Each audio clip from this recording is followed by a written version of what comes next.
Untuk ini teorema yang terakhir untuk semester ini, bahasannya mungkin agak sedikit banyak. Nih, udah terlihat ya. Kita akan bahas tentang limit fungsi dan fungsi kontinu. Nah, sebetulnya kalau ngelihat dari dua bahas ini seperti sedikit, tapi sebenarnya di dalamnya ini masih ada anak-anak. Seperti biasa, ini bukunya yang digunakan sebagai rujukan utama. Saya juga membuat soalnya berdasarkan isi dari modul ini. Jadi kalau ada notasi-notasi nanti yang muncul di UAS, itu notasinya sudah disesuaikan dengan notasi yang di dalam buku ini. Mungkin di textbook lain ada yang notasinya berbeda gitu. Tapi karena kita rujukannya ini, jadi menggunakan notasi yang ada di sini. Sumber lainnya ya tidak masalah gitu. Oke, yang pertama kita akan bahas tentang limit fungsi dulu, mungkin 1 jam pertama ya, kemudian 1 jam berikutnya tentang fungsi kontinu maupun fungsi kontinu seragam di 1 jam berikutnya. Jadi mudah-mudahan nanti banyak sesi tanya jawabnya.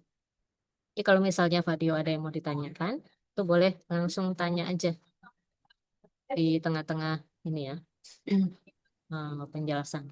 Nah, pertama, apa itu limit sebetulnya? Limit itu apa sih? Limit itu apa? Ada yang tahu nggak apa itu limit?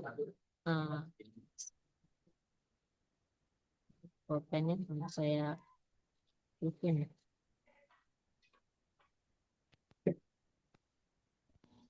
Gitu ya. Apa itu limit? An- Limit itu kan sebetulnya eh, kita sering sering gunakan ya istilahnya ya. Sudah sampai limit nih, sudah limitnya sudah mau habis, sudah mendekati limitnya. Sebenarnya kan kita ngomonginnya masalah batas kalau limit itu ngomongin masalah batas. Ada limit fungsi, ada limit barisan sebetulnya. Apa yang membedakan antara limit fungsi dan limit barisan? Nah, kalau limit fungsi, berarti kita bicaranya itu fungsinya. Fungsinya itu si fx-nya itu nanti ngomonginnya si x-nya nanti menuju kemana. Ini ngomongin kalau limit fungsi. Apa bedanya sama limit barisan? Kalau limit barisan, itu kan kita ngomonginnya barisan. Barisan itu kan kita simpulkan jadi xn. Nanti berarti si eh, bisa jadi nulisnya itu limit dari xn. Nah, untuk n-nya itu menuju tak hingga kalau ngomonginnya barisan biasanya. Jadi hasilnya itu apa? Nah, itu bedanya antara limit fungsi sama limit barisan. Nah, sebetulnya kan si barisannya ini sendiri juga bisa kita interpretasikan sebagai fungsi. Xn-nya ini bisa kita interpretasikan sebagai fungsi fn sebetulnya. Kan n-nya nanti dari 1 sampai sekian. Kalau kalau fungsi itu sendiri, X-nya ini kan nggak harus bilangan asli, bisa yang lain. Nah, itu bedanya limit fungsi dengan limit barisan. Nah, karena di bahasan ini kita bahasnya limit fungsi, jadi nanti kita lebih spesifik membahas ke fungsi. Nah, ini ilustrasinya sebelum kita masuk ke definisi dari limit itu sendiri. Jadi kita punya fungsi, ini fungsi f namanya. Nah, fungsi ini kita mau lihat limitnya itu untuk X-nya menuju X-nya itu menuju A. Ini kan dalam dalam konteks X-nya menuju A. Menujunya nanti kita bahas ya, ada menuju yang dari kiri maupun dari kanan, tapi nanti kita bahas. Tapi secara umum, limit fungsi ini apa sih maksudnya? Berarti kan si X-nya itu menuju satu titik. Menuju satu titik, nah dia tidak peduli. Pas di titik ini kan dia bolong ya. Si nilai si FA-nya itu sebenarnya kan nilai si FA-nya itu sama dengan B. Padahal nilai limitnya itu di L. Padahal nilai si limitnya itu di L. Artinya apa di sini? Artinya si fungsi ini tidak harus terdefinisi di A-nya. Catatannya berarti si fungsinya, fungsi F-nya itu tidak harus ya, tidak harus terdefinisi di X sama dengan A-nya. Bahkan nggak terdefinisi pun nggak masalah gitu. Misalnya FA-nya itu malah nggak ada nilainya tuh nggak masalah. Karena yang kita bicarakan itu di persekitaran. Persekitaran dari A-nya. Kita nggak melihat pasti A-nya itu nggak dilihat. Nggak dilihat. Kan namanya juga limit itu kan mendekati. Hanya yang di dekat-dekatnya aja, di persekitaran A-nya ini aja yang kita tinjau. Nah, terus definisi formal dari limit itu apa? Definisinya. Definisi. Nah, definisinya itu kalau kita punya, anggaplah domain itu namanya D ya. Domain itu namanya D. D-nya tentu saja subset dari L ya. Karena kan kita ngomonginnya analisis real, makanya domainnya itu real. Nah, terus ada titik di situ A. A anggota bilangan real atau lebih tepatnya anggota si D-nya itu. Maka si fungsi yang dipetakan dari D ke bilangan real itu dikatakan punya limit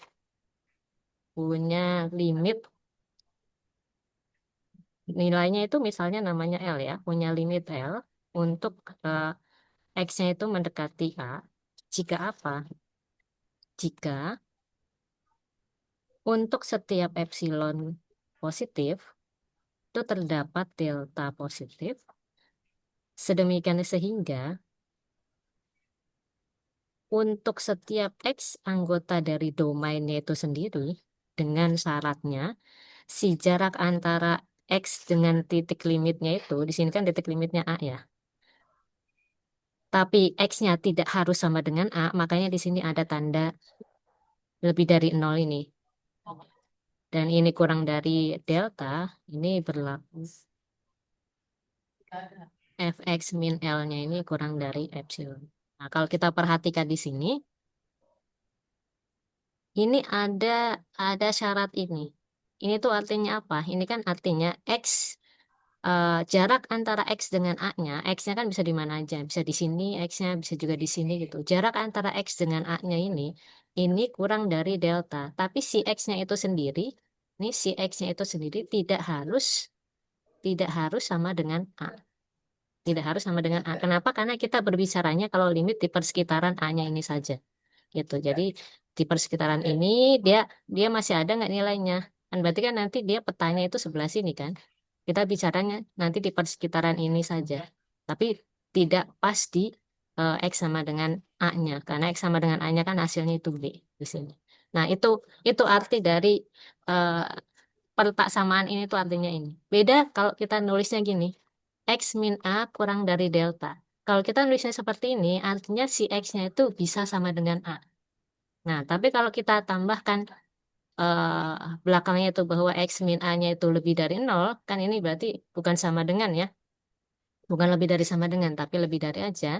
Ini artinya si X-nya itu bisa jadi atau mungkin itu tidak sama dengan A. Jadi ada kemungkinan bahwa X-nya itu tidak sama dengan gitu. Itu nilai limit. Jadi si si nilai dari makanya di PPT yang inisiasi itu ya, itu dikatakan bahwa nilai di X sama dengan A-nya itu tidak harus ada, gitu. Bahkan tidak terdefinisi pun tidak apa-apa. Nah, itu definisi limitnya ya. Nah, terus bagaimana kalau kita mau membuktikan limit itu eh, dengan menggunakan definisi? Contohnya, contoh, misalnya ada limit X menuju min 1, 2x plus 3, ini sama dengan 1. Nah, kalau waktu dulu zaman SMA kan kita mau mengerjakan limit seperti ini tinggal substitusi ya, tinggal substitusi. Tapi sejarah awalnya itu dari definisi itu sendiri. Dari definisi itu nanti diturunkan, bukan diturunkan, nanti diperoleh gitu beberapa sifat limit yang digunakan oleh anak-anak SMA. Nah, anak SMA kan tinggal pakai. Sejarahnya itu dipelajarinya di perguruan tinggi. Gimana cara membuktikan limit 2x plus 3 untuk x yang menuju min 1 ini sama dengan 1? Misalnya pertanyaannya itu seperti ini. Buktikan misalnya. Gitu. Ya, berarti kita gunakan definisi limit yang tadi. Cara membuktikan dengan definisi itu sebenarnya kita ikuti kata-kata yang ada di definisi. Kalau di definisi bilangnya untuk setiap epsilon positif, berarti nanti kita bilangnya itu ambil sebarang epsilon positif. Atau boleh juga misalkan epsilon positif. Kenapa harus ambil sebarang? Karena kan berlakunya untuk setiap epsilon gitu. Untuk setiap epsilon berapapun ini nanti berlaku. Makanya diambilnya itu sebarang. Nggak bisa dipilih. Kalau dipilih nanti hanya berlakunya untuk epsilon yang itu saja. Berarti kalau kita mau membuktikan ini dengan definisi, misalnya ini ada tulisannya buktikan dengan definisi. Misalnya di soalnya seperti ini ya. Berarti mau nggak mau, teman-teman itu harus buktikannya dengan definisi. Nggak boleh dengan yang lain. Nggak boleh dengan sifat-sifat ataupun teorema yang lain itu nggak boleh. Karena sudah strict disebutkan di soalnya dengan definisi. Jadi kalau ada yang membuktikan pernyataan matematika disuruhnya pakai definisi tapi nulisnya dengan sifat-sifat, kalau itu disalahin ya normal. Walaupun pembuktiannya benar ya, kecuali kalau di soal itu hanya bilang buktikan. Berarti terserah terserah teman-teman semua, terserah teman-teman mahasiswa mau ngejawabnya pakai definisi boleh, mau pakai sifat-sifat boleh, mau pakai yang lain pun boleh. Gitu.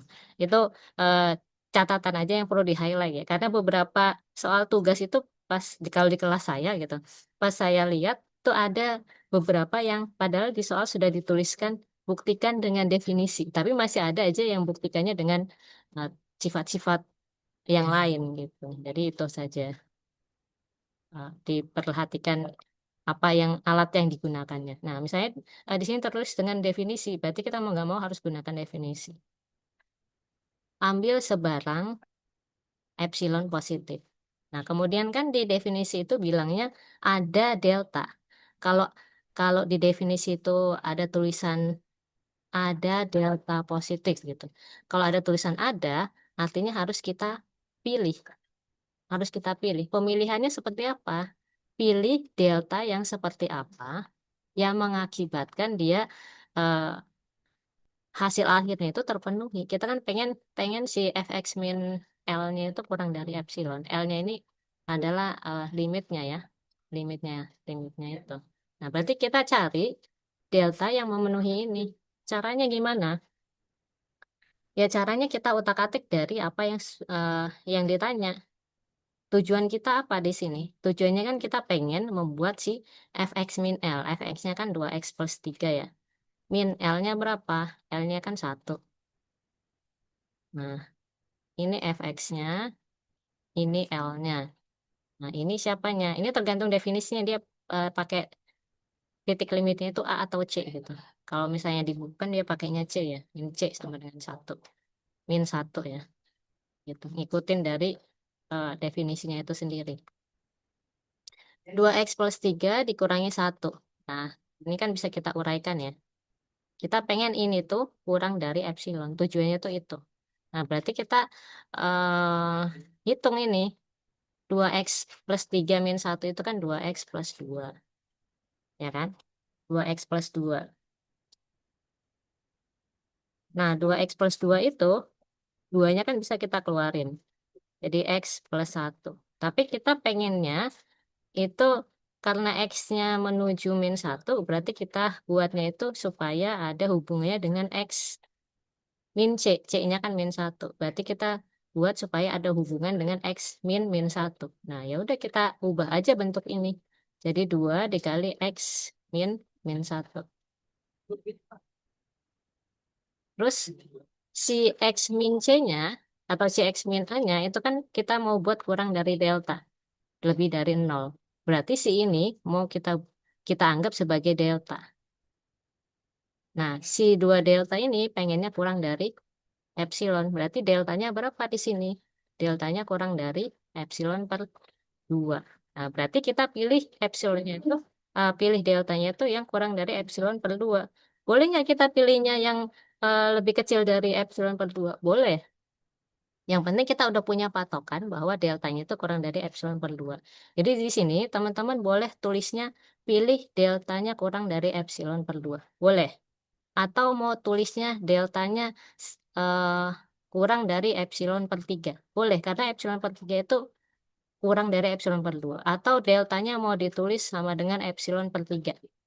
Boleh. Kenapa? Karena delta ini bilangan real. Beda dengan kalau ngomongin tentang barisan konvergen. Kalau barisan konvergen kan ngomonginnya n. N ini bilangan bilangan asli. Kalau bilangan asli nggak bisa kita tulisnya epsilon per 3. Karena epsilon per 3 ini bukan bilangan asli. Gitu. Oke, balik lagi ke sini. Ini saya hapus lagi. Nah, gitu. Misalnya kita mau tulisnya epsilon per 2 aja ya nggak masalah.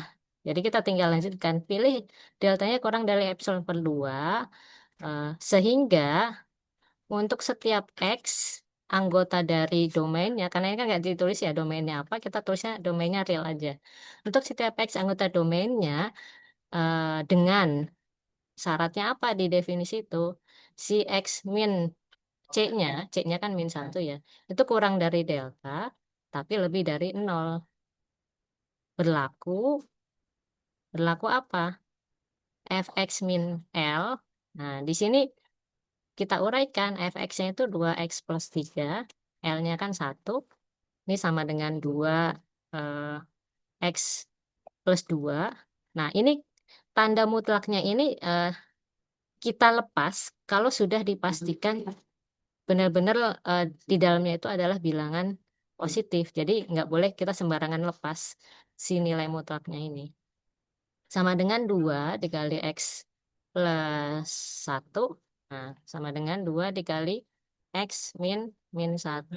Nah, kemudian ini kurang dari. Kenapa kurang dari? Karena X min C-nya ini, yang ini, X min C yang ini kan bukan sama dengan delta. Ini kurang dari delta. Makanya kita buat di sininya kurang dari. Kita lanjut. Nah, ini kurang dari 2 delta.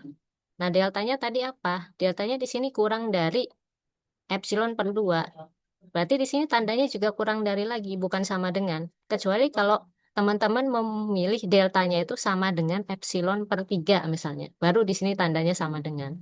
Boleh nggak kalau deltanya sama dengan epsilon per 2? Nggak boleh.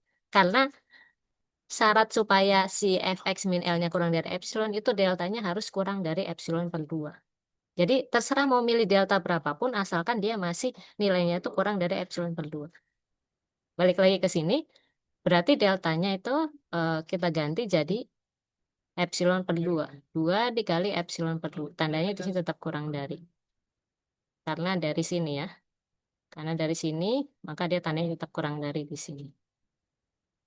Nah, ini kan bisa disaling menghabiskan. Ini tandanya sama dengan. Kenapa sama dengan? Karena ini operasi biasa. Operasi biasa, 2 dibagi 2 kan sama dengan 1. 1 kali epsilon itu tetap epsilon. Makanya tanda di sini sama dengan. Kecuali kalau kita memang membuat operasi yang menyebabkan tandanya ini berubah. Nah, apa yang didapat dari sini? Jangan lupa di bawahnya tuh kasih kesimpulan. Tapi kesimpulan itu nggak harus ditulis kesimpulan gitu ya. Nggak harus ditulis kesimpulan seperti ini, nggak harus langsung aja tulis bunyinya itu apa dari apa yang sudah Anda kerjakan. Ya, tulis di sini jadi gitu. Jadi berdasarkan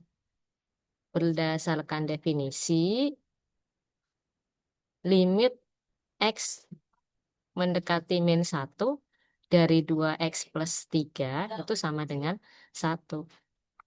Gitu ceritanya. Itu untuk membuktikan limit dari suatu fungsi. Sebenarnya yang membuat kurang kurang serak dalam ini saya beberapa kali menemukan gitu. Mungkin ada teman-teman yang berdiskusinya dengan AI gitu. Jadi menjawab tugas ataupun diskusi itu ngobrolnya dengan AI. Jadi kelihatan kalau itu tuh bukan bahasanya manusia gitu. Kalau AI itu kan biasanya ada ada prolognya ya, ada prolog. Sini ada penjelasannya di poin-poin. Terus terakhir itu ada kesimpulan gini. Ini udah ketahuan ini dari AI gitu. Jadi kalau bisa boleh boleh tanya AI, tapi cek kembali, cross check ke buku, cross check ke modul, cross check ke buku-buku pendukung lainnya, lihat bagaimana cara menyajikannya gitu. Jangan sampai eh, langsung copy paste apa yang dilihat gitu. Soalnya nanti pas ujian itu buru-buru tanya AI, buka buku pun tidak boleh. Jadi antisipasi saja karena kan nanti nilai UAS itu akan menentukan nilai Anda kemudian di akhirnya itu. Percuma nilai tutornya bagus kalau nilai UASnya itu malah dapatnya kurang dari 30 kan tetap nanti dapatnya E. Nah, kalau misalnya nilai tutornya bagus, nilai UASnya bagus, insya Allah nanti dapatnya juga bagus gitu. Itu hanya sedikit ini aja. pemberitahuan. Nah, oke lanjut ya. Itu untuk yang definisi limit. Sampai sini ada yang ditanyakan belum? Sebelum kita lanjut ke contoh yang lain.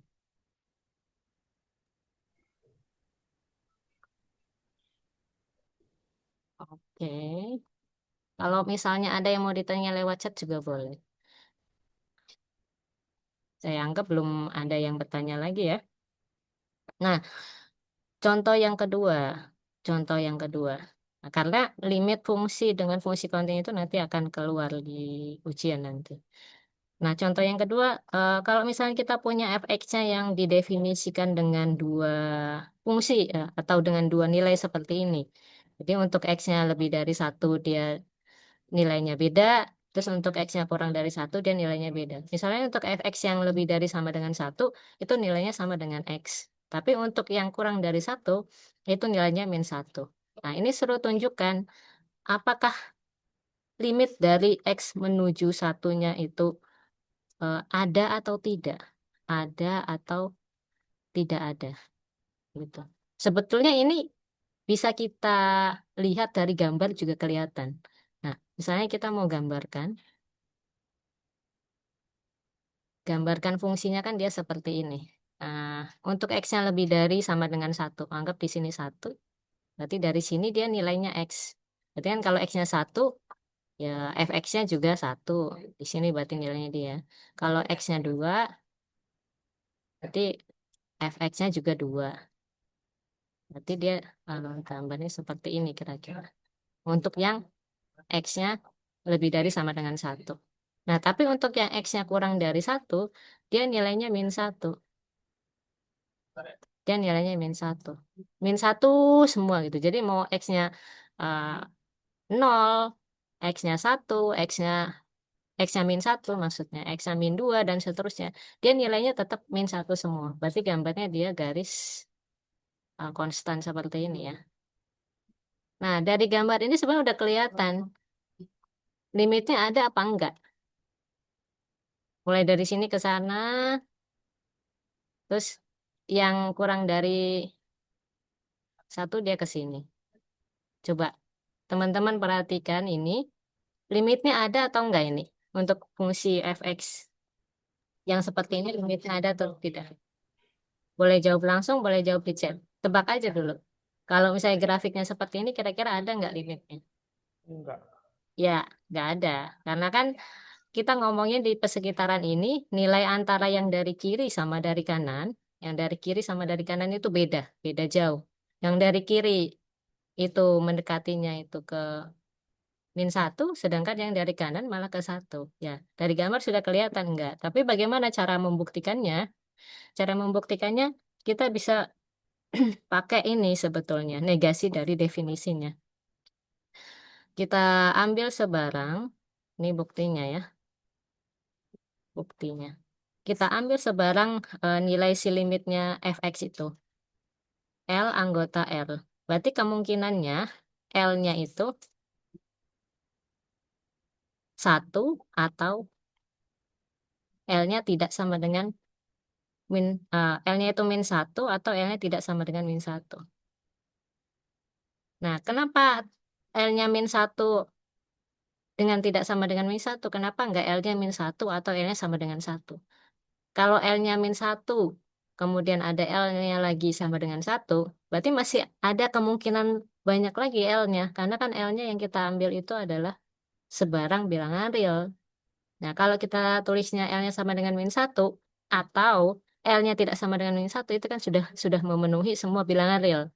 Ini kan bisa banyak sekali ya.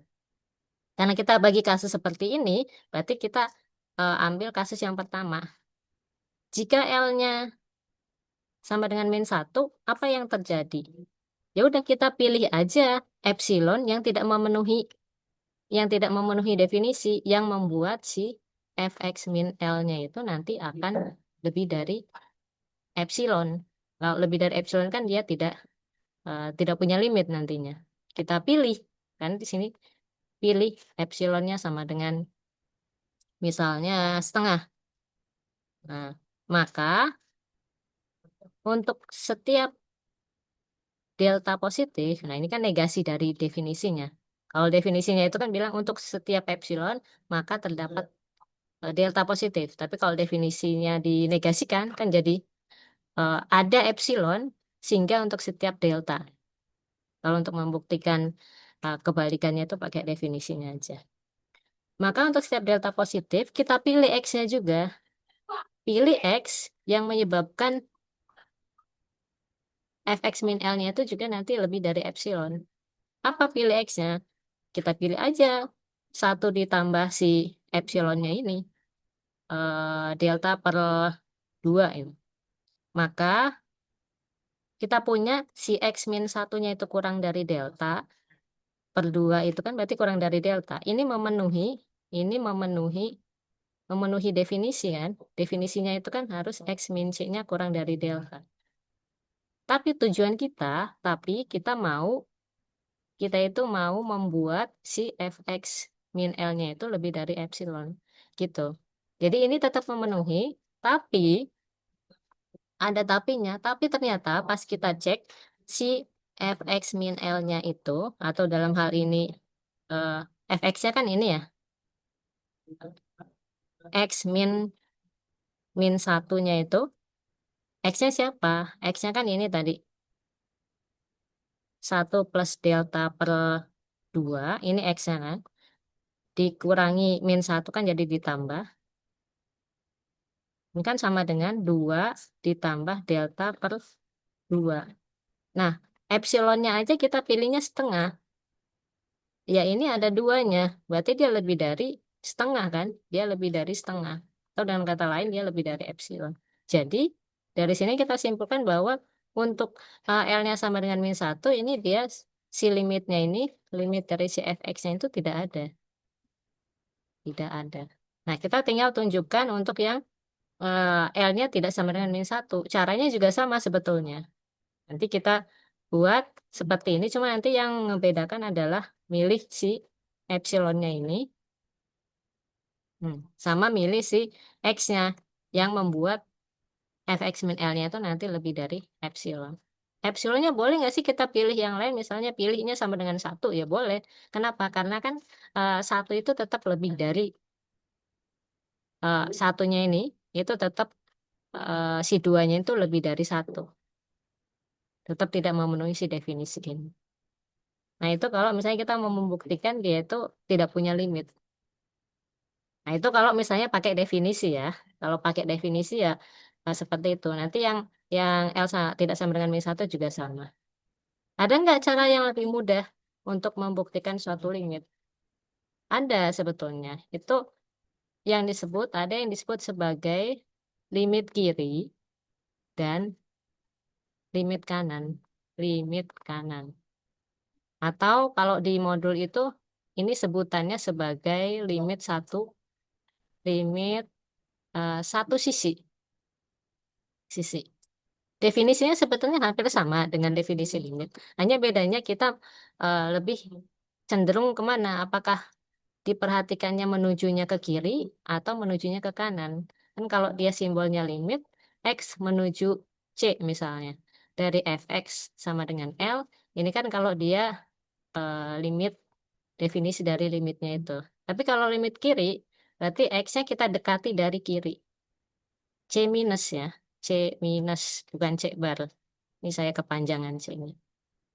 C minus dari si fx-nya itu sama dengan L. Ini untuk yang limitnya limit kiri.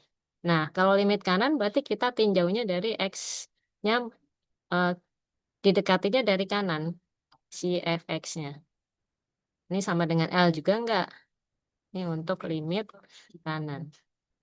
Nah, kalau kita perhatikan grafiknya, misalnya kita punya grafik, ini ada C, di sini ada L, kemudian ada fungsinya. Nah, seperti ini, gitu ya. Misalnya nilainya tuh di sini malahan. Nilai si fungsinya itu nggak masalah, karena kita bicara itu yang di persekitarannya. Apakah kita dekati dia dari kiri, apakah dari kanan? Dari kiri atau dari kanan?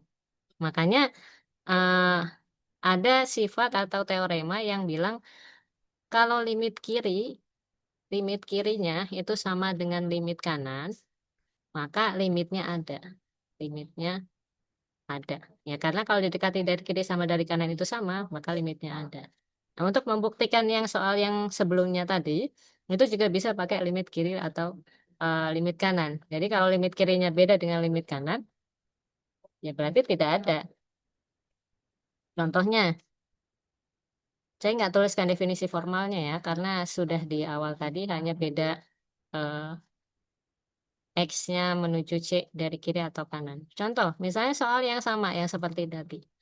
Fx sama dengannya ada dua. Di sini X, ini X-nya lebih dari sama dengan satu.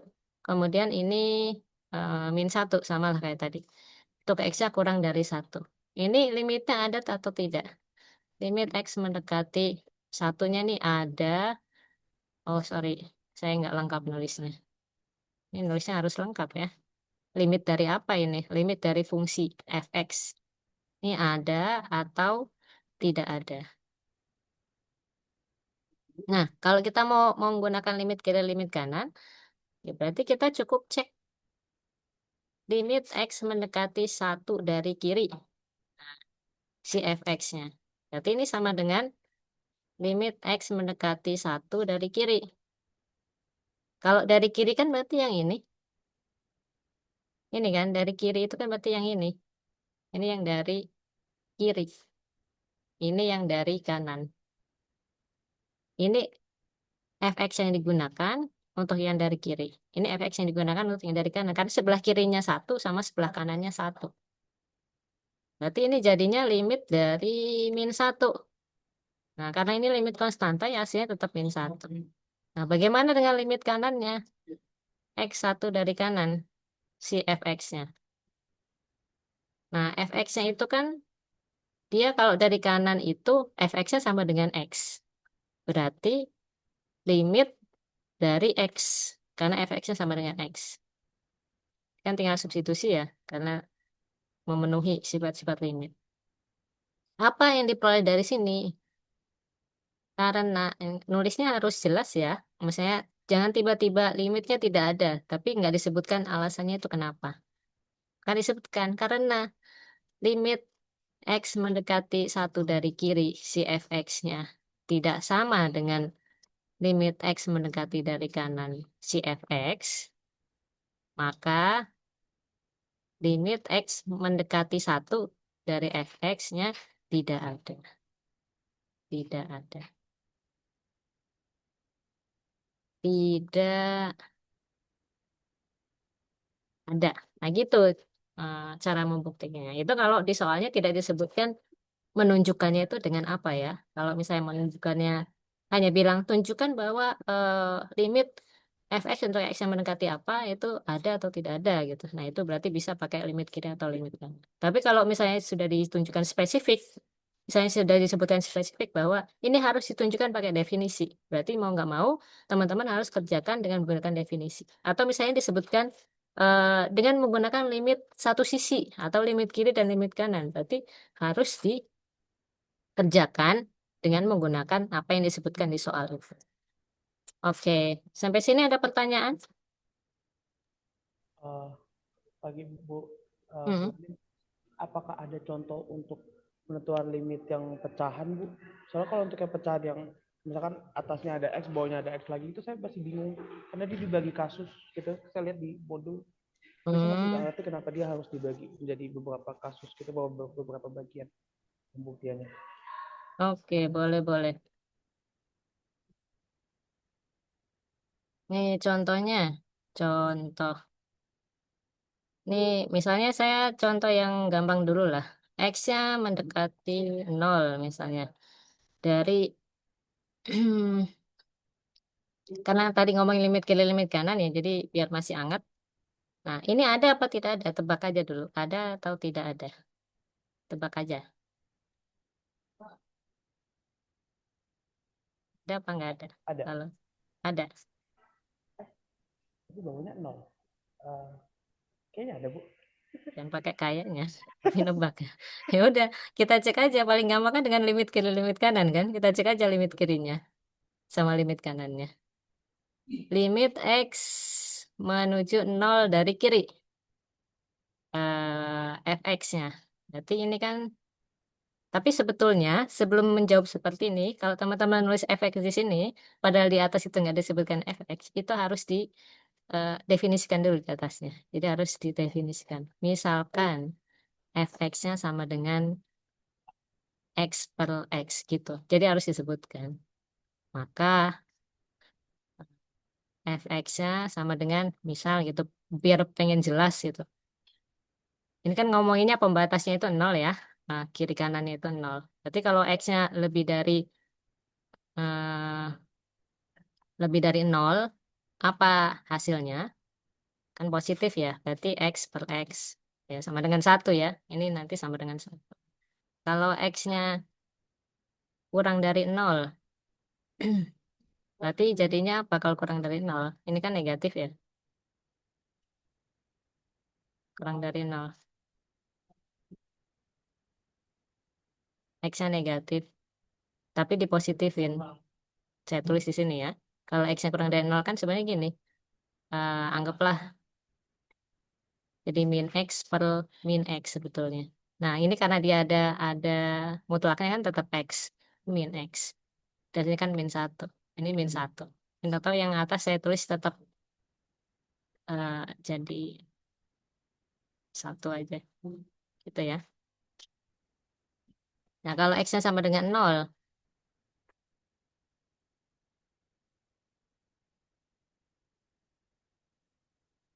x-nya sama dengan nol, kita definisikan aja sendiri. Misalnya satu gitu. Ini harus disebutkan. Nah, kalau x-nya menuju nol negatif, berarti pakai fx-nya yang mana? Pakai fx-nya kan berarti yang negatif kan yang ini. Ini kan. Ini untuk fx-nya. Untuk x-nya yang negatif. Ini nanti berarti untuk x-nya yang positif. Berarti ini nanti masuk ke atas ini. Karena nilainya sama. Nah, ini kita tulis fx sama dengan limit x menuju nol negatif. Berarti kan pakainya yang min satu ya. Min satu. Nah, karena ini konstan, jadi kan tetap min satu. Bagaimana yang dari kirinya? Nol plus. Jadi si fx-nya. Sama dengan limit x menuju nol positif. Hasilnya kan kalau yang x-nya dari kanan itu satu. Satu. Nah, ini berarti limitnya ada apa enggak? Karena Tidak limit, ada. nah iya, kiri dari fx-nya tidak sama dengan limit kanan. Fx, x menuju nol positif. Maka limit x menuju nol dari si fx, atau dalam hal ini ya, mau ditulis seperti di soal juga boleh. Dari nol, dari mutlak x per x itu tidak ada. Tidak ada. Gitu. Tuh, jadi sekilas mah memang oh karena menuju nol nih. Ini kayaknya sama nih hasilnya. Tapi lupa kalau ada mutlaknya ini. Mungkin kalau kalau dia hanya bentuknya gini eh, apa tuh misalnya 2x per x. Nah, ini bisa ada karena kan nilainya nggak didefinisikan jadi dua nilai yang berbeda. Kalau definisinya ada dua nilai yang berbeda itu ada kemungkinan limitnya itu tidak ada karena biasanya jarak apa selisih CL-nya itu terlalu jauh kan kalau kayak gambar itu tadi yang gambarnya yang satu ke sana yang satu malah ke sini jadi jauh sih. Tapi tidak tidak semua yang didefinisikan seperti ini tuh tidak ada limitnya, ada juga yang ada limitnya gitu yang seperti ini. Oke, itu contoh kalau ngomonginnya limit kiri limit kanan. Nah, terus bagaimana kalau kita ngomonginnya itu adalah hmm, contoh yang lain, contoh yang lain. Misalnya kita suruh nunjukkan limit X menuju min 2 dari X per X plus 1. Ini sama dengan 2. Tapi disuruhnya pakai definisi. gunakan definisi. Gunakan definisi nah, untuk menunjukkan ini gitu. Berarti kan mau nggak mau kita harus pakai definisi. Kalau nggak disebutkan cuman hanya tunjukkan limit ini sama dengan dua, berarti kita bisa pakai limit kiri limit kanan. Nah, kalau ada kata-kata ini mau nggak mau harus pakai definisi. Gimana caranya? Soalnya ada perperannya. Ya, ada kemungkinan kita harus memilih deltanya itu dari lebih dari dua pilihan gitu. Jadi nanti kita ambil yang paling kecil.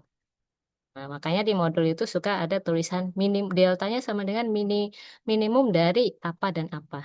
Nah, itu. Nah, yang bentuknya gini atau yang bentuknya persamaan kuadrat juga bisa. Misalnya 2x min 3 x min 4. Nah, ini berapa limitnya untuk x yang menuju berapa. Nah, yang bentuknya persamaan kuadrat juga sama. Prosesnya itu seperti yang pecahan seperti ini. Jadi nanti kita harus mendefinisikan atau memilih dua delta, tapi nanti kita pilih delta yang paling kecil. Itu gimana caranya? Oke. Nah, pertama, kita kutak-atik dulu, kita kotret dulu. Kita kotret dulu di sebelah. Kita tuh mau apa sebetulnya? Kita maunya si fx min L-nya itu kurang dari epsilon. Ini kita maunya ini. Terus siapa si fx-nya? Fx-nya kan di situ x. Ini fx min L kurang dari epsilon dengan si x min C-nya itu kurang dari delta ya. Nah ini. Nah, si fx-nya siapa? Fx-nya itu kan x plus 1. Dikurangi. L-nya di sini kan 2. Ini fx, ini L, ini C. Dikurangi 2. Nah ini bisa kita operasikan. Jadi X plus 1, X atasnya berarti 2 dikali X plus 1 ya. Nah, jadi berapa itu atasnya? Ini X dikurangi min 2X berarti ya. Jadi min X. Terus min 2 dikali 1 kan berarti min 2 per X plus 1. Gitu ya. Nah, ini kan bisa kita tulis sebagai, karena ini mutlak ya. Jadi kan sama aja kayak minusnya kita keluarin. Kenapa? Karena kita tujuannya itu mau membuat ini tuh ada hubungannya dengan ini. Nah, ini tuh kan kalau mau kita tulis hubungannya sama delta kan gini, x min 2 gitu. Ini mau kurang dari delta, tapi lebih dari nol. Kita mau cari hubungan dengan si ini. Mau cari hubungan ini.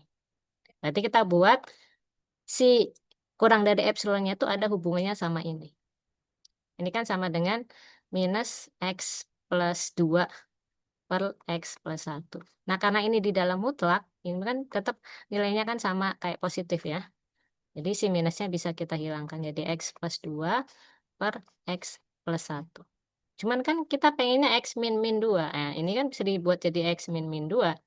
X min min 2 per X plus 1. Nah, ini calon yang kita cari supaya dia ada hubungannya sama si delta. Terus setelah ini apa yang harus dilakukan? Nah, kita ini aja, kita pilih aja. Jadi kita pilih. Ini terserah kita ya. Pilihnya ini terserah kita. Misalnya kita pilih deltanya itu sama dengan setengah. Kita pilih deltanya itu sama dengan setengah. Kok setengah? Boleh nggak yang lain? Boleh. Biasanya deltanya itu kalau nggak satu, setengah, sepertiga. Kenapa itu angka yang dipilih? Sebenarnya itu hanya untuk memudahkan perhitungan saja. Nah, untuk memudahkan perhitungan. Kita pilih deltanya sama dengan setengah. Pilih deltanya sama dengan setengah. Apa yang terjadi kalau kita pilih deltanya sama dengan setengah? Delta itu kan tadi apa? Delta itu kan si X min min 2. Ini kan kurang dari delta. Berarti si ini karena deltanya setengah, ini kurang dari setengah. Ya kan? Kurang dari setengah. Nah, kalau dia kurang dari setengah, maka apa yang terjadi? Maka si X plus 1-nya ini sama dengan kita manipulasi. Jadi X min 2, ini kan jadi plus 2 ya. Min 1. Ini sama, ini kan nilainya sama. Ini kan X plus 2 dikurangi 1 kan sama dengan X plus 1. Yang ini.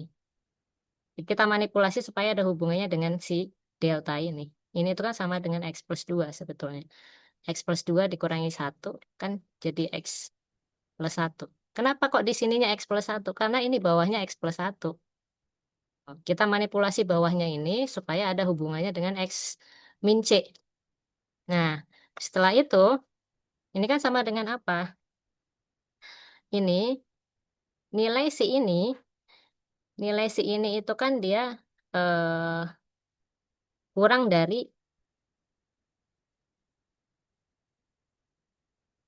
nilai si ini itu kan kurang dari si setengah kan? Nilai si ini kurang dari setengah. Atau kita bisa pakai ketaksamaan segitiga. Ketaksamaan segitiga itu ada yang bunyinya gini kan.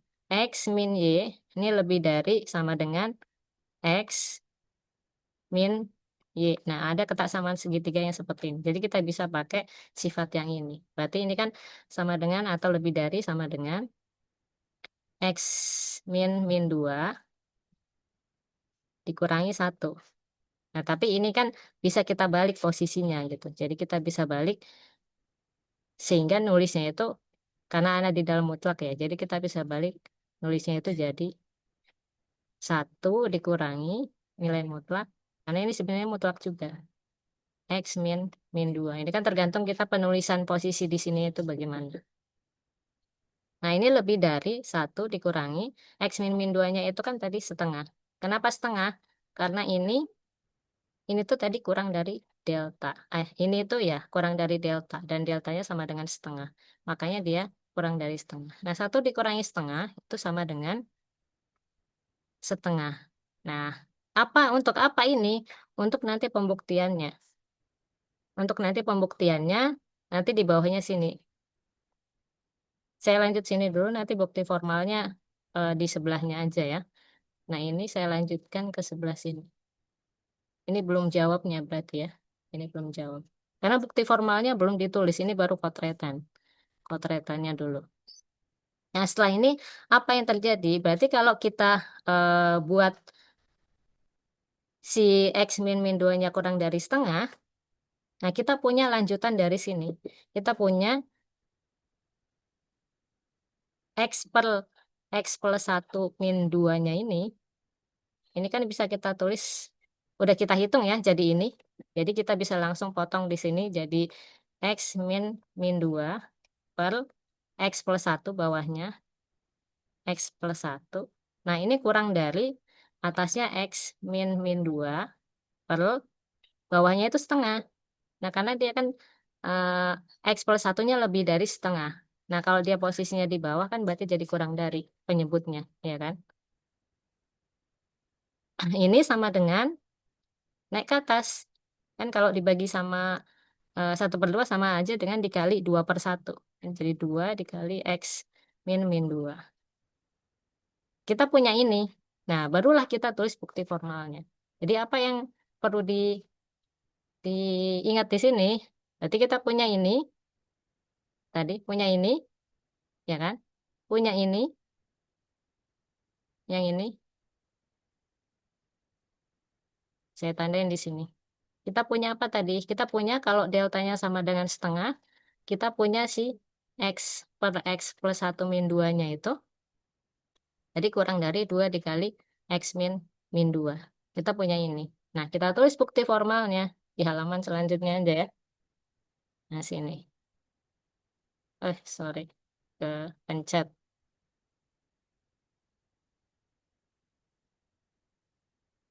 Jawab. Jawabnya berarti pertama, ambil sebarang epsilon positif. Terus kita pilih deltanya itu apa? Nah, kita balik lagi ke sini tadi. Nah, kita kan pengen, ini kan tadi apa? Ini fx ya, dikurangi L kan? Kita pengen ini tuh kurang dari epsilon kan? Tapi kita punya fx dikurangi L-nya 2 dikali x min 2. Nah, ini siapa tadi? Ini kan delta. Ini delta. Berarti kita juga bisa pilih si deltanya ini kurang dari epsilon per 2. Ini. Gitu kan. Artinya ada dua delta yang kita pilih di sini. Makanya pas pembuktian si siapa? Si limitnya ini kita pilih deltanya itu yang paling kecil. Yang paling kecil dari, tadi kan pilih deltanya setengah sama epsilon per 2. Nah, berarti kita pilih deltanya itu minimum dari setengah atau epsilon per 2. Yang milih ya nanti yang paling kecil aja. Kita nggak tahu yang paling kecil yang mana. Tapi yang pasti yang kita gunakan adalah delta yang paling kecil di antara ini. Nah, kalau misalnya teman-teman tadi pilih delta yang di sini, ini kan pilih ya, deltanya sama dengan satu, ya kemungkinan pasangannya bukan epsilon per 2 lagi, pasangannya epsilon per sekian gitu. Jadi tergantung dari pilihan delta yang pertama ini. Ini nggak harus selalu ya, nggak harus selalu setengah sama epsilon per 2. Jadi bisa yang lain.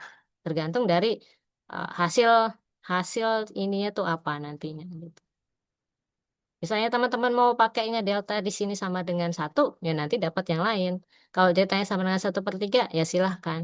Tapi usahakan deltanya itu ya jangan besar-besar, jangan delta sama dengan 1000. Padahal kan tujuannya limit itu kan untuk mendekati. Berarti kita misalkan ya jaraknya itu, karena kan di sini ngomongnya X menuju min 2-nya itu dibuat jaraknya kecil gitu. Sehingga nanti nilai fungsinya juga dengan si titik limitnya itu juga kecil jaraknya gitu. Kita buat kecil kalau dalam tanda kutip sumbu X dan sumbu Y ya, kita buat jaraknya itu kecil di sumbu X, nanti hasilnya itu seharusnya kecil juga di sumbu Y. Nah itu analoginya tuh seperti ini.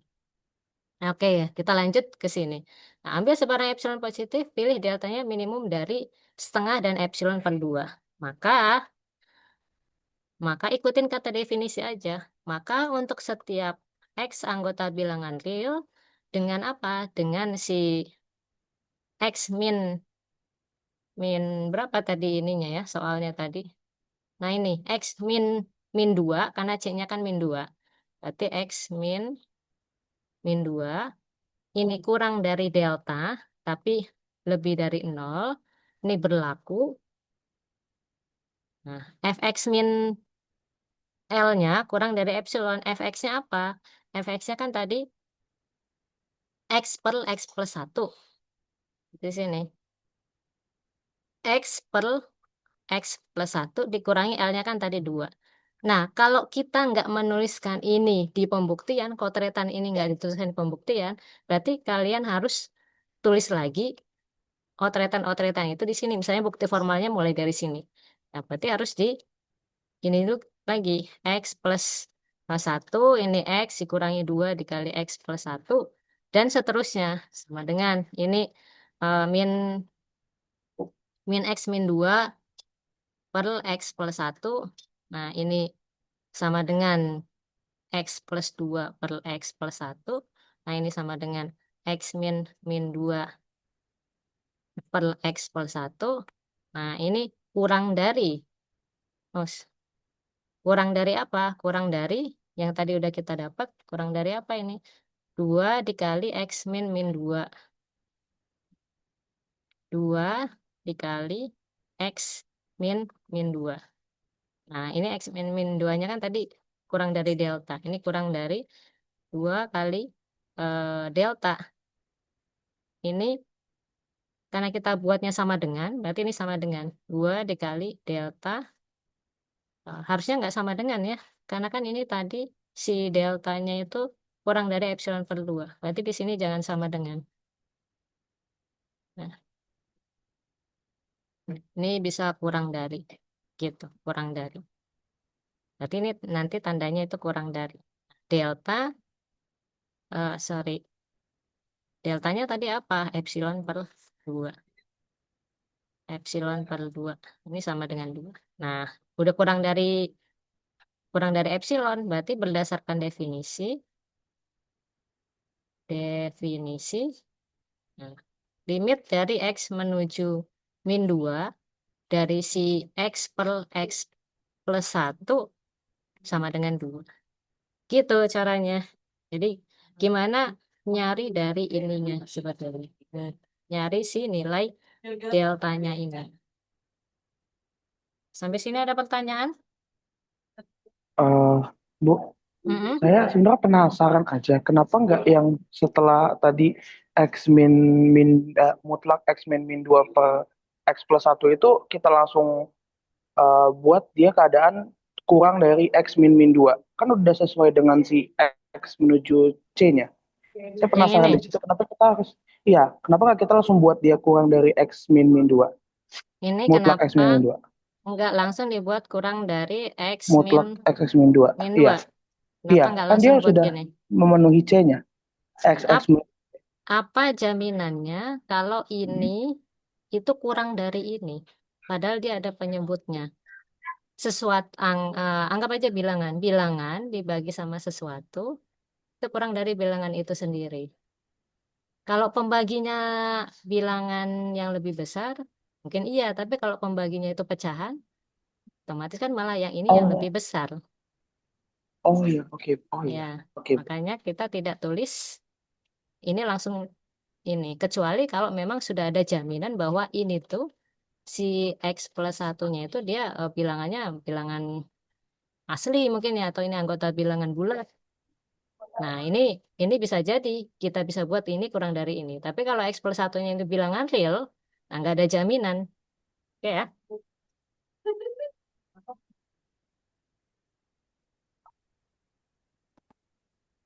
Baik, terima kasih banyak, Bu. Ya, ada yang bertanya lagi?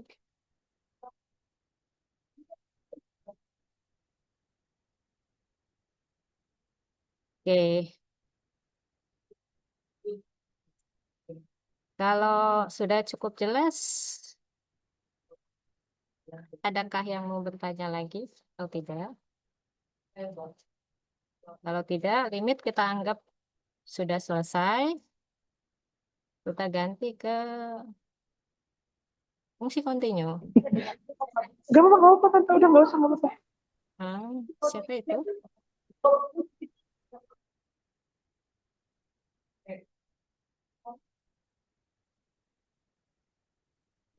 Ada ya, kalau nggak ada, kita lanjut ke fungsi kontinu. Yang pasti limit nanti keluar satu soal ya. Oke, fungsi kontinu. Fungsi kontinu itu yang akan kita bahas sebenarnya ada dua nanti tuh. Kita mau bahasnya fungsi kontinu saja, kontinu. Dan satu lagi ada fungsi kontinu seragam. Kontinu seragam. Nah, apa yang membedakannya nanti kita bahas. Nah, di fungsi kontinu ini sendiri, kita harus tahu dulu fungsi kontinu di suatu titik. Di suatu titik itu seperti apa, nanti uh, kita bisa tahu kalau fungsi kontinu itu dia kontinu di suatu himpunan itu. Karena kan himpunan itu kan terdiri dari titik-titik. Jadi kalau dia sudah kontinu di setiap titik dalam himpunan itu, berarti kita katakan bahwa fungsi tersebut kontinu di himpunan yang kita bicarakan. Nah, lagi-lagi kita mau bahas apa itu definisi dari fungsi kontinu. Tapi sebelum ke situ, menurut kalian apa sih kontinu itu kan itu bahasa yang sering kita dengar ya. Kontinu, apa sih kontinu? Kontinu itu apa?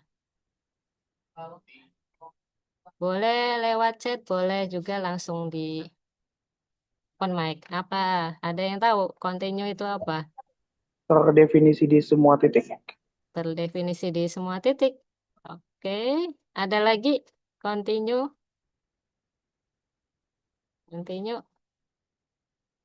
Kalau kita nggak ngomongin himpunan, nah kalau kita nggak ngomongin himpunan kan kontinu itu seperti berlanjut ya, nggak putus-putus kan kalau kontinu itu kalau bahasa simpelnya kan, nggak putus-putus gitu. Nah itu kan sebenarnya kontinu. Nah gimana kalau kita bandingkan dengan grafik? Nah grafik juga sama. Mana nih kalau kita lihat dari 1 sampai 4 ini yang kontinu itu yang mana? Ka- Kalau fungsi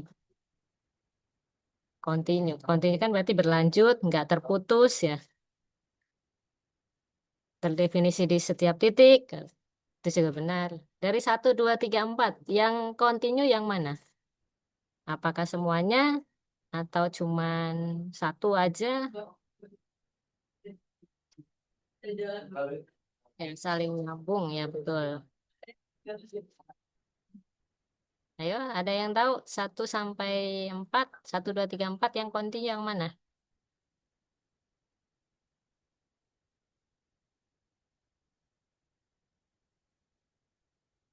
Baru dari gambar loh, belum belum definisi formalnya. Nomor 1, ya nomor 1. Apa nomor 1 aja? Yang lainnya nggak ada lagi yang kontinu selain nomor 1.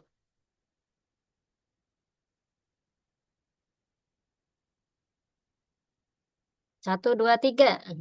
1, 2, 3. Karena 4 kelihatan putus ya. Ya, kelihatan putus memang tidak kontinu nomor 4. 1, 2, 3. Ada yang lain? Sudah hampir benar jawabannya, tapi masih ada yang salah. 1 dan 3 aja. Ya, Dua, ya dua ada titik bolongan di tengah. 1 kontinu kelihatan ya, karena dia tidak terputus. 4 tidak kontinu ya, karena dia terputus di sini. Dia putus di sini. 3 kontinu iya, walaupun dia tajam, ini patahan ya, tapi dia nyambung kan, nggak terputus. Jadi ini kontinu. Ini kontinu, ini tidak kontinu, ini kontinu. Bagaimana dengan nomor 2? Nomor 2, fungsi kontinu kan tadi tidak terputus, nyambung, kan, terdefinisi di setiap titik. Nah, F di A, F di A itu sebenarnya terdefinisi di sini. FDA itu terdefinisi. Tapi definisinya itu bukan di sini, bukan di titik bolongnya. Yang membuat si nomor 2 ini tidak kontinu. Tidak kontinu. Kenapa tidak kontinu? Karena dia bolong.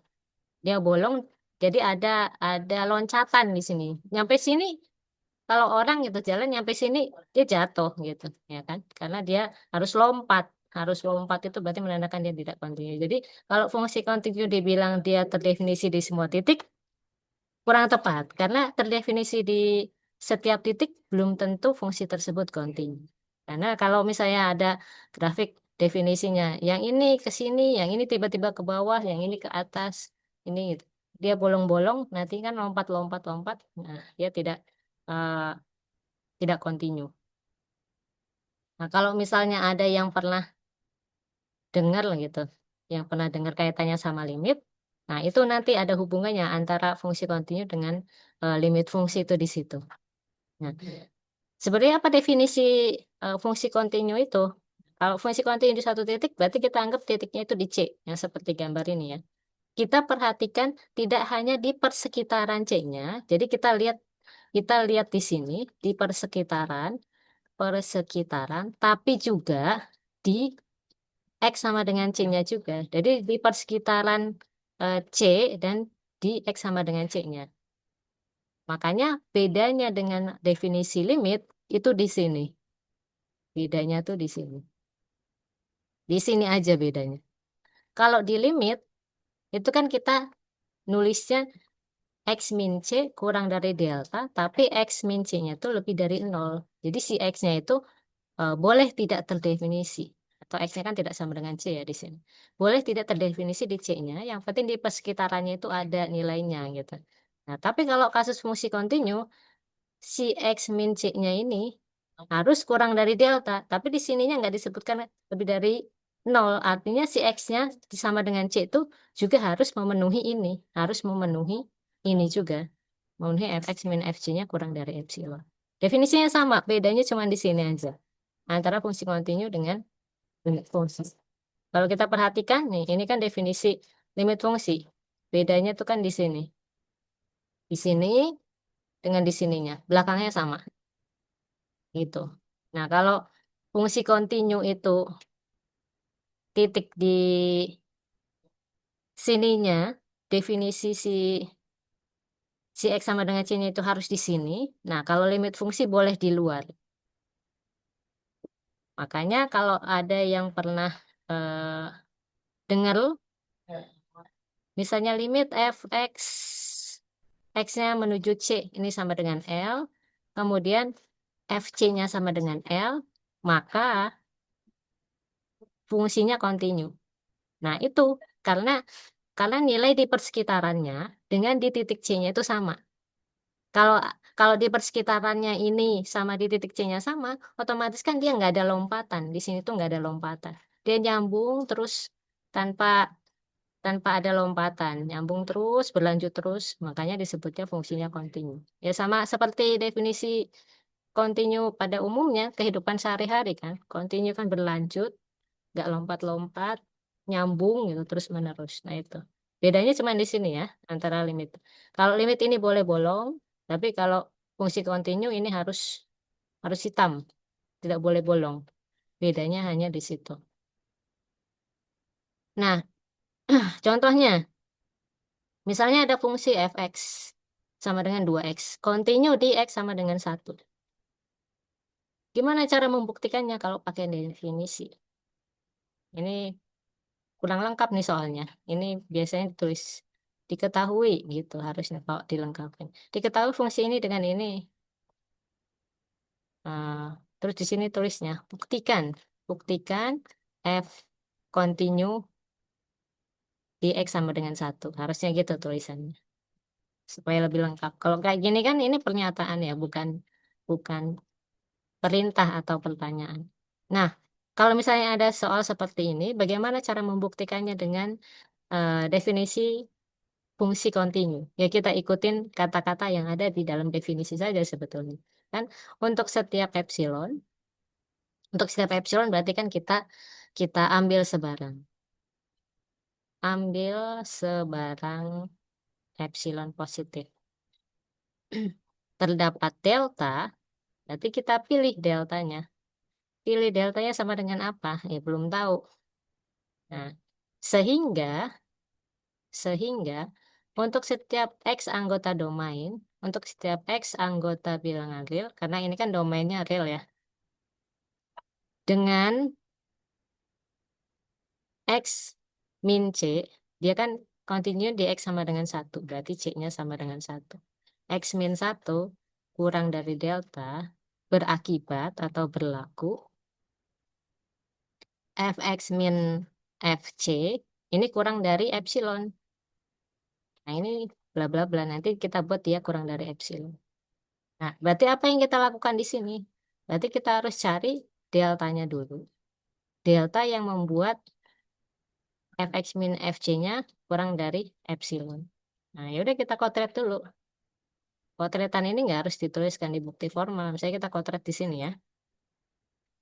Nah, kita punya si x min satunya ini kurang dari delta. Tapi kita mau membuat fx min fc itu kurang dari epsilon. Fx min fc-nya apa? Fx-nya kan dia 2x. C-nya dia 1. Kalau C-nya 1, berarti FC-nya F1 kan? F1-nya sama dengan 2. 2 kali 1. 2. Nah, ini sama dengan 2 dikali X min 1. Nah, ini tuh delta. Dan 2 delta ini kita mau buat dia kurang dari epsilon. Ya udah deltanya berarti kita pilih kurang dari epsilon per 2. Nah, gitu. Nah, lagi-lagi kalau kita udah ketemu epsilon deltanya atau epsilon per 2, ini nggak harus kita tuliskan nih, deltanya kurang dari epsilon per 2, nggak harus. Boleh kita pilih deltanya itu kurang dari epsilon per 3, epsilon per 4 itu boleh. Yang nggak boleh itu kalau kita pilihnya deltanya kurang dari epsilon. Karena kan epsilon itu lebih dari epsilon per 2. Jadi pilih deltanya yang memenuhi ini. Terus ini harus selalu kurang dari enggak? Enggak, boleh sama dengan. Karena delta itu kan bilangan real. Kita mau buat deltanya sama dengan epsilon per 3 pun boleh. Karena epsilon per 3 itu masih kurang dari epsilon per 2. Jadi boleh deltanya sama dengan epsilon per 3 atau deltanya itu epsilon per 4 itu juga boleh. Misalnya kita pengen pengen gampangnya aja deh gitu. Pengen sama kayak yang ini biar nggak pusing-pusing misalnya. Ya boleh aja. Berarti kita tulis deltanya kurang dari epsilon per 2. Nah, deltanya udah ketemu. Ya kita tinggal lanjutkan proses ini. Fx min Fc berarti sama dengan Fx-nya tadi 2x min FC-nya kan berarti 2 ya. Karena kan C-nya sama dengan 1. Ini sama dengan 2 dikali X min 1. 2-nya bisa keluar, X min 1. Ini kurang dari 2 delta. Nah, karena deltanya kurang dari epsilon per 2, maka tanda di sini juga kurang dari. Kurang dari 2 dikali epsilon per 2. Dan bisa saling menghabiskan. Jadi sama dengan, karena ini kan operasi biasa, epsilon. Nah, Fx min Fc-nya kurang dari epsilon. Jadi baca dari sini ke sini, itu ambil tanda yang paling eh, memenuhi, yang paling kecilnya. Kurang dari epsilon. Fx min Fc-nya, nilai mutlaknya kurang dari epsilon. Jadi, berdasarkan definisi eh, fungsi fx, fungsi f gitu, continue di x sama dengan 1. Itu untuk membuktikan continue di satu titik. Jadi kalau continue di satu titik kan kita ambil sebarang epsilon aja. Yang diambil sebarang epsilonnya. Kalau nanti ditanya fungsi itu continue di suatu himpunan, misalnya di himpunan A, gitu. Berarti kita ambil sebarang titik di himpunan A. Karena syaratnya continue di himpunan itu kan berarti si fungsi tersebut harus continue di setiap titik yang ada di himpunan tersebut. Contohnya, contohnya. Nah, ini definisi fungsi continue di suatu himpunan. Seperti yang tadi saya katakan bahwa kalau fungsi itu continue pada suatu himpunan, berarti fungsi tersebut harus continue di setiap titik di himpunan A-nya itu. Nah, bagaimana cara menunjukkan bahwa continue di setiap titik? Ada kata setiap kan? Kalau ada kata setiap, ya udah kita ambil sebarang aja. Ambil sebarang titik di A. Nah, ambil sebarang titik di A. Apa aja misalnya C anggota A. Gitu. Saya sebut saja itu, sebut C anggota. Nah, ini sudah mewakili dari semua titik di A. Asalkan berlaku untuk setiap titik di A. Gitu. Kalau ini terbukti berarti eh, si fungsi tersebut terbukti dia continue di himpunan A ini. Ini kan analoginya. Jadi kalau ini anggaplah domainnya, nah ini tuh sampai sini, anggaplah ini tuh A, kita bisa ambil sebarang, mau ambil yang di C sini, apa di sini, atau di sini, itu kita ambilnya sebarang, sehingga nanti berlaku untuk semuanya. Contohnya, nah kita ganti continue-nya pada R, bukan pada suatu titik lagi. Nah, berarti kita ngikutin definisinya. Pertama, ambil sebarang epsilon positif dan C anggota R ya, karena ini nama himpunannya R. Himpunannya ini R. Jadi C anggota R. Gitu. Kita mau tunjukkan bahwa dia continue di R. Karena ini kan sebarang pilihnya. Terus apa kata definisi fungsi continue? Pilih delta yang sama dengan sekian. Nah, maka untuk setiap X anggota dari domainnya dengan syaratnya apa? X min C, C-nya berapa di sini? Ya, C-nya sebarang, jadi tetap C. X min C kurang dari delta, berlaku, berlaku apa? Berlaku Fx min Fc, karena C-nya kan di sini tetap C ya. Ini nanti kita buat kurang dari epsilon. Siapa Fx? Fx-nya kan 2x. Siapa Fc-nya? Berarti min 2c. Nah, ini yang kita kotret supaya kurang dari epsilon, tapi ada hubungannya dengan si x min c. Kita kotret sebelah sini. Nah, tadi kan kita mau buat, kita punya ini, tapi kita pengen si Fx min Fc-nya ini kurang dari epsilon. Fx min Fc-nya itu kan 2x min 2c. Kan duanya keluarin, jadi x min c. Wah, udah langsung ketemu nih hubungan antara X min C-nya dengan delta. Ini kan mau kita buat dia kurang dari X min C-nya kan kurang dari delta. Berarti ini 2 delta. Ini mau kita buat kurang dari epsilon. Ini kurang dari epsilon. Ya, deltanya kebetulan sama ya. Deltanya kurang dari epsilon per 2. Ya udah ketemu deltanya, kita tulis di sini. Berarti pilih deltanya itu kurang dari epsilon per 2. Kita lanjutin proses di sini. Sama dengan 2 dikali X min C. Ini kurang dari 2 delta. Deltanya tadi epsilon per 2. Ini saling habiskan. Ini sama dengan epsilon. Jadi, berdasarkan definisi, F-nya kontinu pada R. Nah, gitu ceritanya. Itu tentang fungsi kontinu. Kalau ngelihat contoh mah gampang ya. Gimana nanti kalau ujian? Ya nggak apa-apa sebetulnya. Kan tinggal ikutin definisi aja. Sampai sini ada pertanyaan sebelum kita lanjut?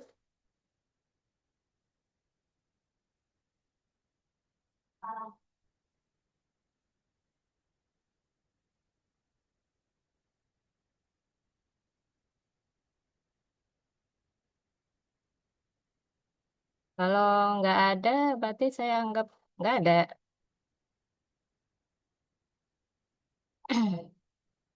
Terus saya kasih satu contoh lagi.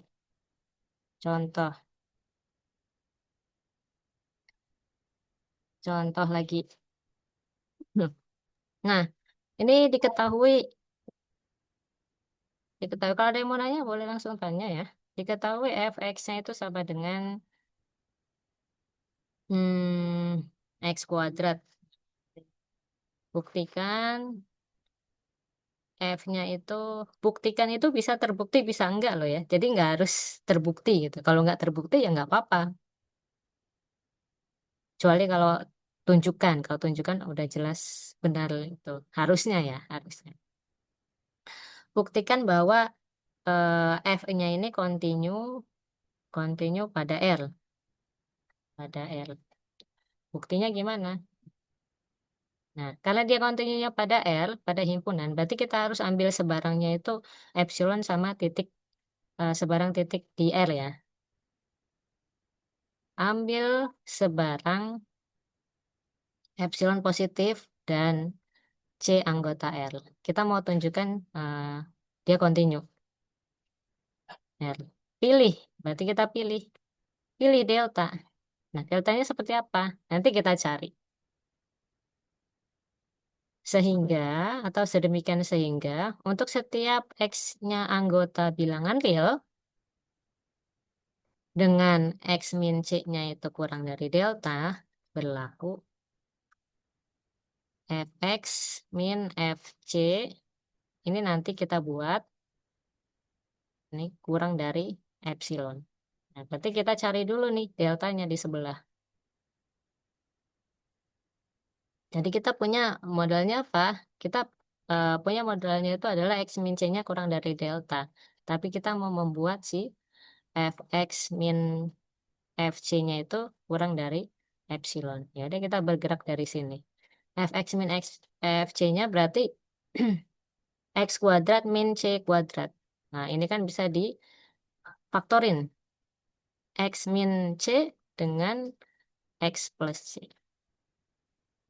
Nah, setelah itu, ini kan sama aja dengan X min C, nilai mutlaknya dikali dengan X plus C. Lagi-lagi, ini kita harus pilih deltanya dulu nih. Kita harus tentukan deltanya dulu nih. Kalau nanti ada deltanya lebih dari satu, kita pilih yang paling kecil.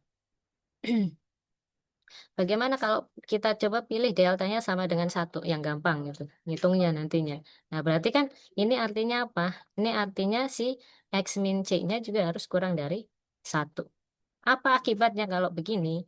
Nah, kita kan tujuan kita sebetulnya mau nyari nilai ini tuh nanti eh, bisa diapakan sih? Nah, tujuannya kan ke si X plus C-nya ini. Kayaknya kita hubungin sama ini. Nah, si X plus C kan sama kayak yang sebelumnya ya. X plus C ini kita modifikasi supaya memuat X min C. Tapi nilainya harus sama dengan X plus C. Berarti kan X min C ditambah 2C ya.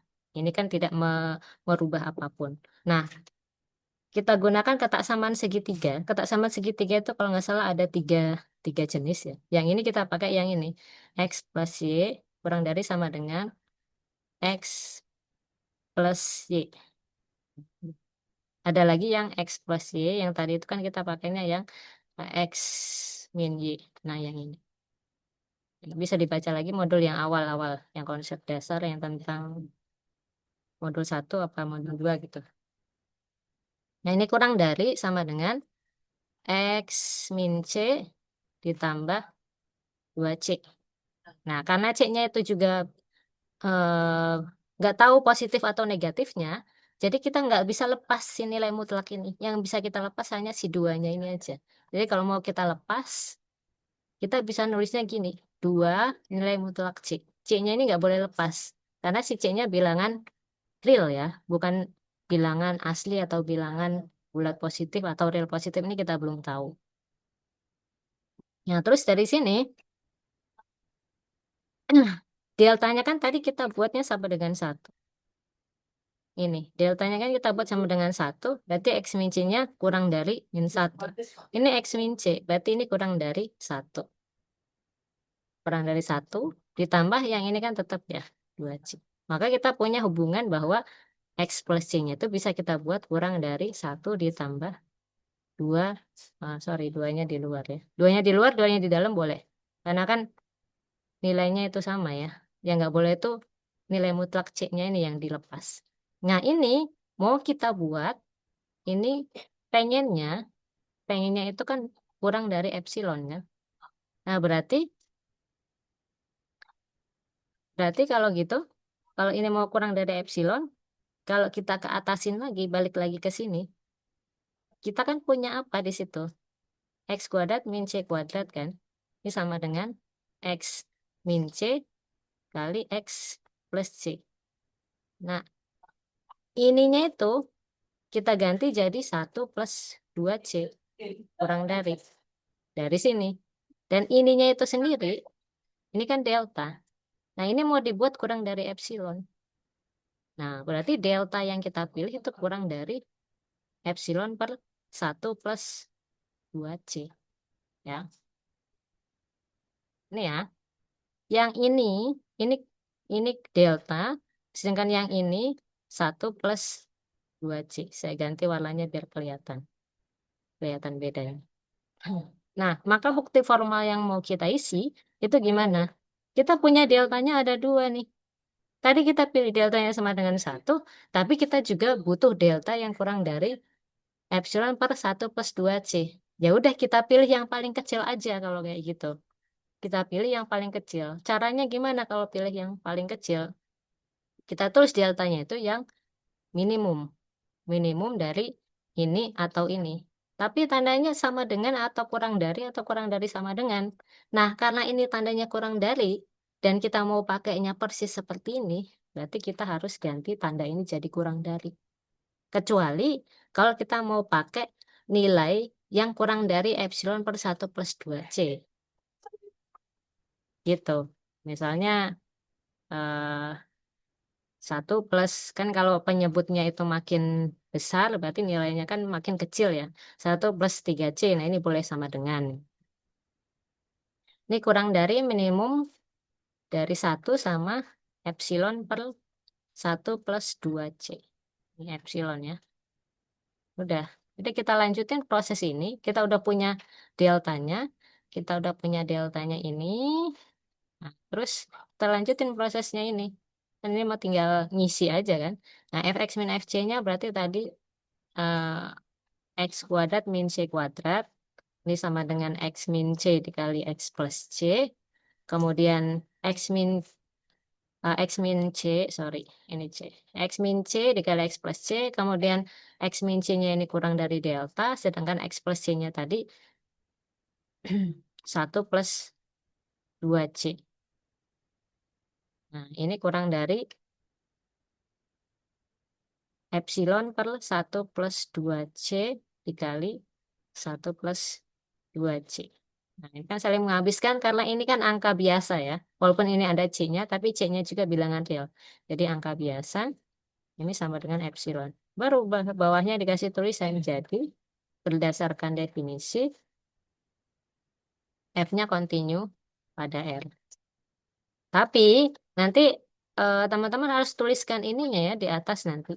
Harus tuliskan ininya di bagian pendahuluan perannya. Jadi, sebelum ambil sebarang epsilon ini, di atasnya perlu ditunjukkan ini.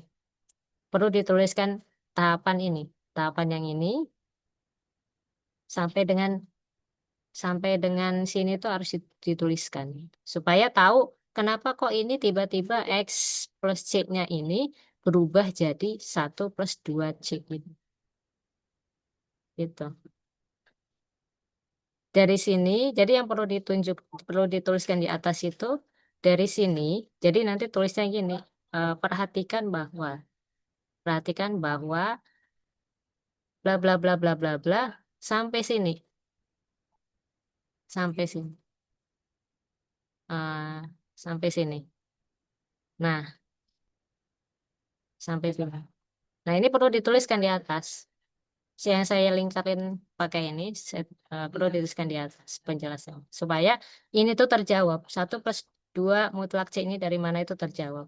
Dari sini. Jadi X plus 1-nya kurang dari 1 plus 2 mutlak C-nya. Gitu.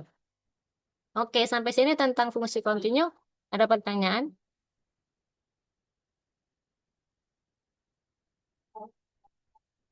Atau belum? Oh, berarti untuk contoh-contoh, masa tipe-tipe soal yang lain, misalnya kayak tadi yang ada pecahan gitu, Bu, tetap pengerjaannya sama dengan limit fungsi Ya. yang tadi ya, tapi cuman Mm-mm. kita aplikasikan untuk fungsi kontinu dengan FC tadi ya. Mm-mm. Baik, terima Mau kasih, Bu.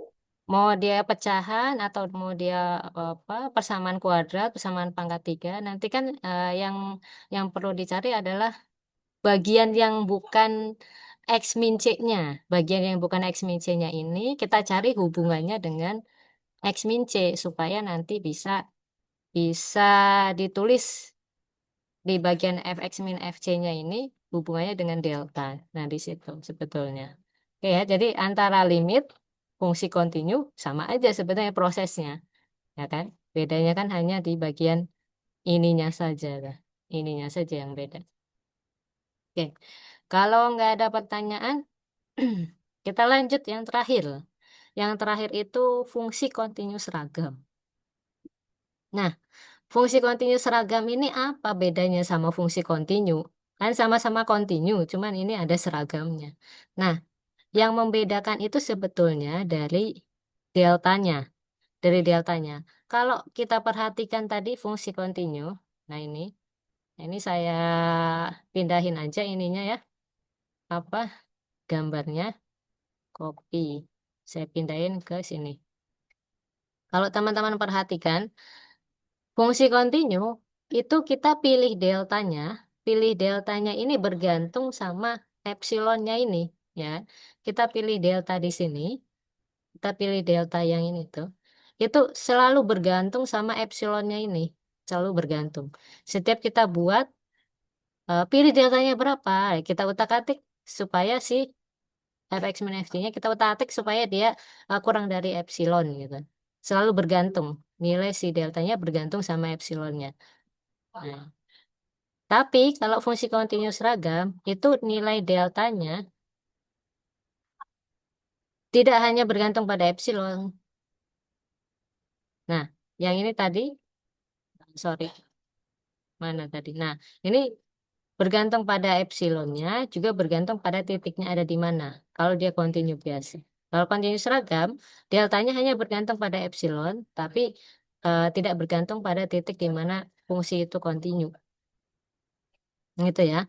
Jadi tergantung titiknya itu di mana, dia kontinu. Kali ini kan kita perhatikan kalau di C sini, kalau dia di sini, maka deltanya itu sekian.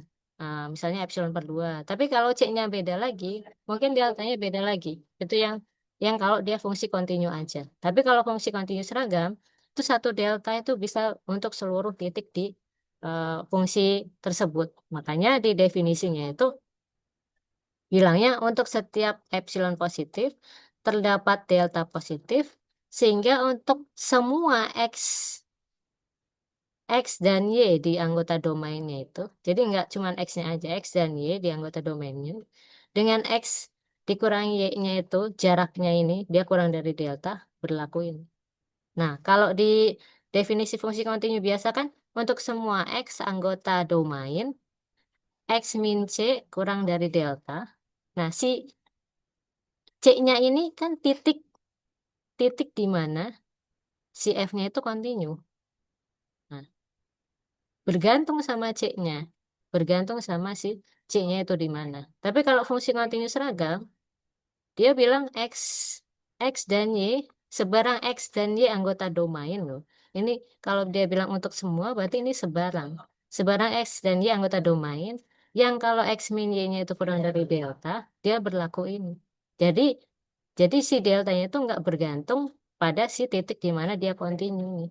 Di titik C-nya itu dia nggak bergantung pada ini. Itu bedanya.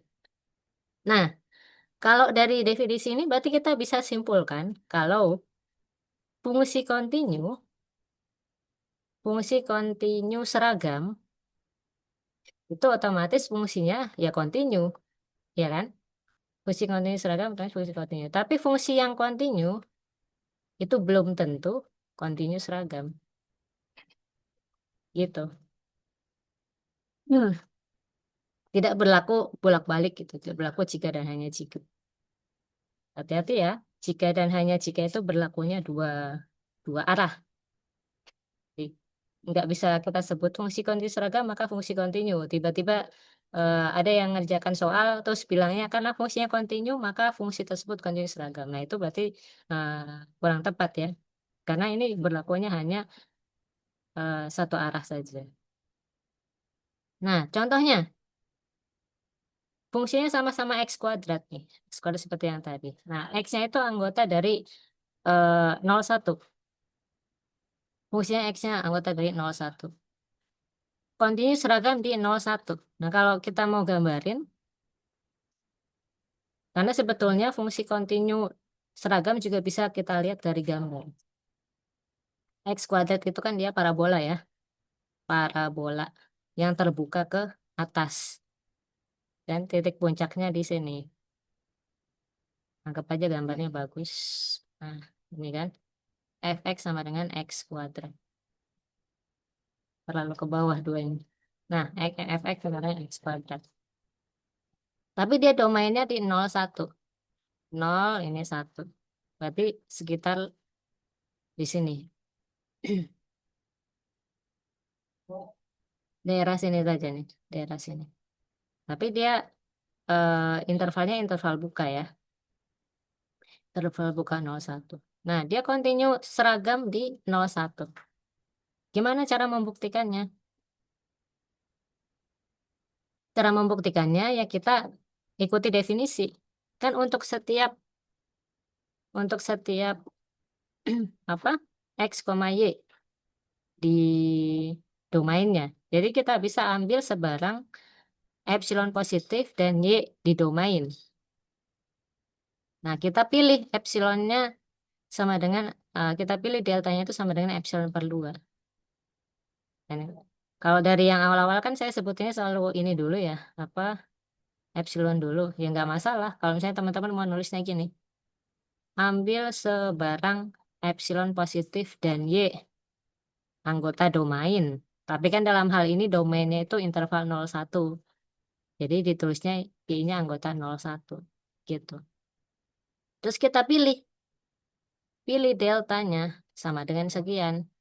Sehingga untuk setiap X anggota domain, anggota 01, tentu saja dengan X min Y-nya itu kurang dari delta, maka berlaku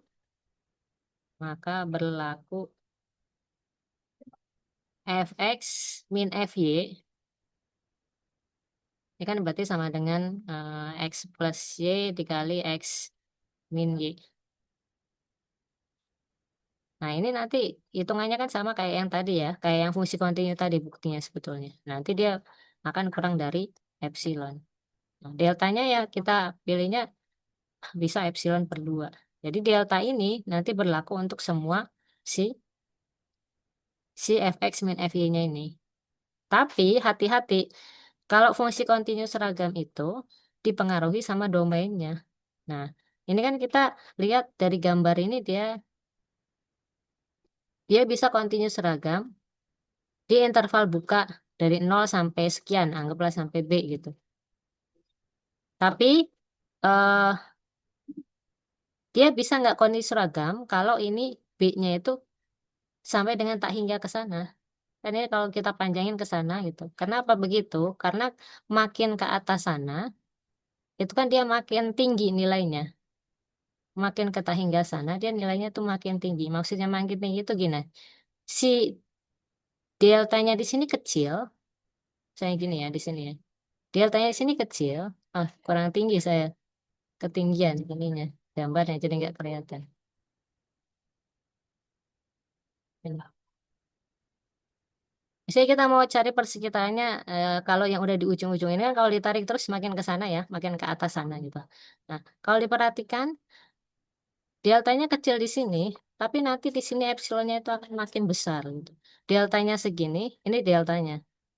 Tapi epsilonnya dia segini. Epsilonnya dia segini. Jadi makin membesar epsilonnya. Pilih deltanya sini, epsilonnya makin membesar. Berarti kan si delta ini tidak bisa berlaku untuk semua titik di fungsi ini gitu. Tapi kalau kita batasin, misalnya sampai 0 sampai 1, ini kan walaupun deltanya kecil, dia pembesaran si epsilonnya ini nggak masih bisa terjangkau sama si deltanya itu. Jadi si epsilonnya masih berada di kawasan si deltanya ini. Makanya untuk yang 0 sampai 1, dia masih kontinu seragam. Tapi kalau udah sampai tak hingga sana, dia makin membesar si epsilon itu, dia makin besar malah epsilonnya, walaupun deltanya di sini kecil. Artinya, fungsi fx sama dengan x kuadrat ini tidak kontinu seragam. Tidak kontinu seragam kalau intervalnya itu kita buat 0 sampai tak hingga. Gitu. Tapi kalau ditanya dia kontinu atau enggak, ya kontinu. Karena kalau kontinu kan kita pilih aja, kita pilih titiknya di mana, nanti kan deltanya bisa bergantung sama si C dengan si epsilonnya. Kalau misalnya dia titiknya jauh di sini nih, C-nya gitu. Ya kita buat deltanya itu supaya memenuhi, kan misalnya deltanya segini nih. Nah berarti kita buat si deltanya itu ya sebesar ini deltanya. Nah kalau misalnya epsilonnya lebih besar lagi, misalnya segini. Ya kita sesuaikan mana yang mencakup si epsilon itu. Misalnya segini deltanya. Karena kan kalau fungsi kontinu si deltanya ini bergantung dari si epsilon itu. Makanya bunyinya itu definisinya X min C-nya kurang dari delta, bukan X min C-nya itu sama dengan delta kan. Karena deltanya itu bisa macam-macam. Di deltanya itu bisa eh, berapa gitu, tapi memenuhi ini. Nah itu. Nah terus bagaimana cara membuktikan bahwa si fungsinya itu tidak kontinu seragam? Kalau ini kan eh, bukti suatu fungsi itu kontinu seragam itu kan sebetulnya hampir mirip dengan bukti fungsi kontinu. Karena kalau dari pembuktian itu sebetulnya nggak terlalu kelihatan bahwa si deltanya itu tidak tergantung dari si C-nya. Kelihatannya itu dari gambar. Dari gambar. Karena kalau teman-teman perhatikan nih, ini kan anggapannya seperti C. Y-nya itu seperti C. Gitu. Nah, ini contohnya. Nah, fungsi fx sama dengan x kuadrat itu tidak kontinu seragam pada R. Apa sih penyebabnya dia tidak kontinu seragam pada R? Ya tadi itu gambarnya. Untuk yang di ujung, untuk yang dia mendekati tak hingga sana, dia epsilonnya itu semakin membesar malahan. Padahal deltanya sangat kecil sekali, tapi epsilonnya semakin membesar. Artinya deltanya itu tidak tidak memenuhi untuk semua semua epsilon gitu. Untuk semua epsilon. Padahal kita harapannya itu epsilonnya itu kita buat sekecil mungkin. Nah, cara membuktikannya bisa pakai kontradiksi ya. Kan membuktikan suatu pernyataan itu kan bisa pakai bukti langsung, bisa pakai kontradiksi, bisa pakai kontraposisi. Nah, kira-kira mana dari tiga teknik pembuktian itu yang paling gampang digunakan gitu. Kalau dalam hal ini itu lebih gampang kalau pembuktiannya dengan kontradiksi. Kontradiksi itu artinya kita kita andaikan yang sebaliknya. Jadi kalau dia tidak kontinu, kita andaikan fungsi tersebut kontinu. Maka nanti di dalamnya ketemu kontradiksinya dengan apa gitu, dengan fakta apa. Itu cara pembuktian kontradiksi. Tapi kalau pembuktian langsung itu berarti kita mulai dari si fx sama dengan x kuadrat. Seperti kita membuktikan ini namanya bukti langsung. Karena kita buktikan dari ini, nah kemudian kita buktikan bahwa dia kontinu atau kontinu seragam di domainnya. Nah, dengan kontradiksi beda lagi kalau kontraposisi. Jadi kadang-kadang ada yang keliru membedakan bukti dengan kontradiksi dengan kontraposisi. Nah, kalau kontraposisi itu kan P maka Q. Ini saya intermezzo sedikit nggak apa-apa ya. P maka Q ini kan kontraposisinya apa? Kontraposisinya itu kan negasi Q maka negasi P. Jadi pelajaran logika matematika itu kepakainya ya di sini. Negasi Q, maka negasi P. Berarti kita kalau membuktikan ini pakai kontraposisi, kita misalkan negasi Q. Negasi Q-nya apa? Misalkan tidak kontinus ragam pada R, maka yang kita buktikan fx-nya itu tidak sama dengan x kuadrat. Nah, itu membuktikan kontraposisi. Tapi bedanya sama kontradiksi apa? Kalau kontradiksi, kita andaikan f-nya tidak kontinus ragam, di tengah-tengahnya ini ketemu fakta yang berbeda dari kenyataan gitu. Bukan ketemunya fx tidak sama dengan x kuadrat, bukan. Tapi ketemu fakta yang berbeda. Entah itu tidak sesuai sama definisi atau tidak sesuai misalnya satu tambah satu jadinya sama dengan tiga. Nah, itu berarti kontradiksi. Bedanya tuh di sini. Oke. Balik lagi ke sini. Nah, eh, berarti pertama kalau pakai kontradiksi, andaikan f-nya kontinus seragam pada R. Andaikan fungsinya kontinus seragam pada R. Berarti berlaku, kalau kita bilang gini, berarti dia berlaku definisi dari kontinus seragam. Seragam. Apa definisi dari kontinus seragam? Maka ada delta yang memenuhi si definisinya tersebut. Maka ada delta sedemikian sehingga untuk setiap X dan Y-nya anggota domainnya dengan X min Y-nya itu nilai mutlaknya kurang dari delta, berlaku ini. Ini pernyataan ini karena kita mengawalin dari sini. Andaikan. Andaikan fungsi kontinus seragam maka berlaku ini. Nah, sekarang kita pilih. Kita pilih atau kita tinjau itu sama kayak kita pilih. Kita pilih X-nya itu sama dengan ini. Dan Y-nya sama dengan ini. Kenapa kita pilih ini? Karena kita memang mau menunjukkan bahwa ada kontradiksi dengan definisi. Kalau kita pilihnya yang sesuai sama definisi, ya kebetulan aja dia sesuai. Nah, karena kita mau tunjukkan yang tidak sesuai, berarti kita harus pilih yang membuat dia itu tidak memenuhi definisinya. Kita pilih ini kan dia memenuhi X min Y-nya kurang dari delta. Nah, coba aja kita masukkan. Kalau X-nya itu M ditambah 1/M, nah, dikurangi. Dikurangi M. Nah, ini sebenarnya dari mana? Ya kita kita pilih aja terserah kita. Kan namanya memilih itu kan terserah kita. Nah, ini kan dia hasilnya apa? Hasilnya kan 1/M. Nah, hasilnya 1/M. Nah, 1/M ini dia eh, kurang dari delta nggak? Ini kurang dari delta nggak? Bisa kurang dari delta. Kenapa? Karena kita punya yang namanya sifat sifat Archimedes. Gitu.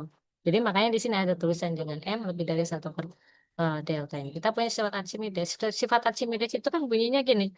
Kalau kita punya bilangan real, maka pasti kita bisa temukan bilangan asli yang lebih dari bilangan real itu sendiri. Itu sifat Archimedes. Gitu. Jadi si X-nya ini, Y-nya ini, itu memenuhi X min-nya kurang dari delta. Tapi ketemulah kontradiksinya di sini. Fx min Fy-nya, kalau kita masukkan, Fx min Fy kan berarti kita masukin X-nya yang ini. Kan? Fx itu kan, berarti kita masukin X-nya itu yang M plus 1/M ini. Fx-nya apa? X kuadrat. Berarti M plus 1/M-nya kuadrat.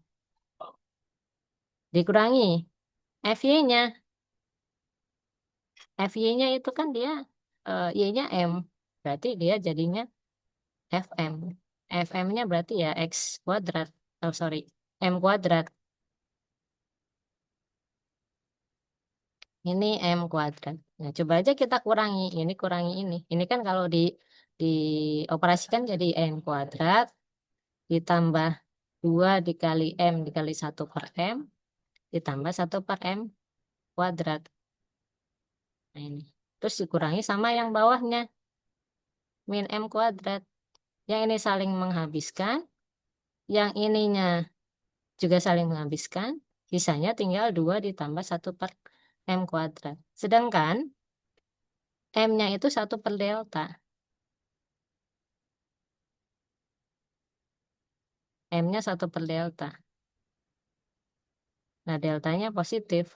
Maka kita bisa buat bahwa ini tuh dia lebih dari atau berapapun M-nya, atau misalnya berapapun M-nya, ini berapapun M-nya, karena M-nya itu positif, ya kan?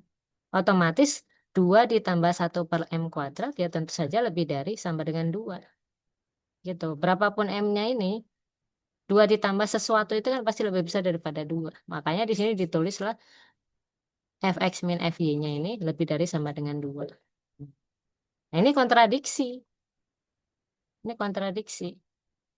Kontradiksi bahwa harusnya kan dia kurang dari epsilon. Ini harusnya tambahin satu lagi nih. Jadi F-nya tidak kontinus seragam. Gitu. Nah, itu eh, kalau dari segi proses ya, kadang-kadang kan kalau kita mencari nilai gitu, dari segi proses, prosesnya sama. Bagaimana cara membuktikan fungsi itu kontinu, atau fungsi itu kontinu seragam, atau fungsi itu punya limit atau tidak, kalau pakai definisi ya, itu kan sebetulnya tekniknya itu sama kalau kita ngomonginnya teknik. Bagaimana membuktikan bahwa si fungsinya itu tidak kontinu seragam atau tidak kontinu atau eh, kalau ngomongin limit tidak punya limit itu juga sama kan? Tekniknya itu sebetulnya sama, tapi bagaimana menuangkannya. Nah, sampai sini ada pertanyaan tentang yang lain mungkin dari limit boleh tanya limit fungsi kontinu seragam.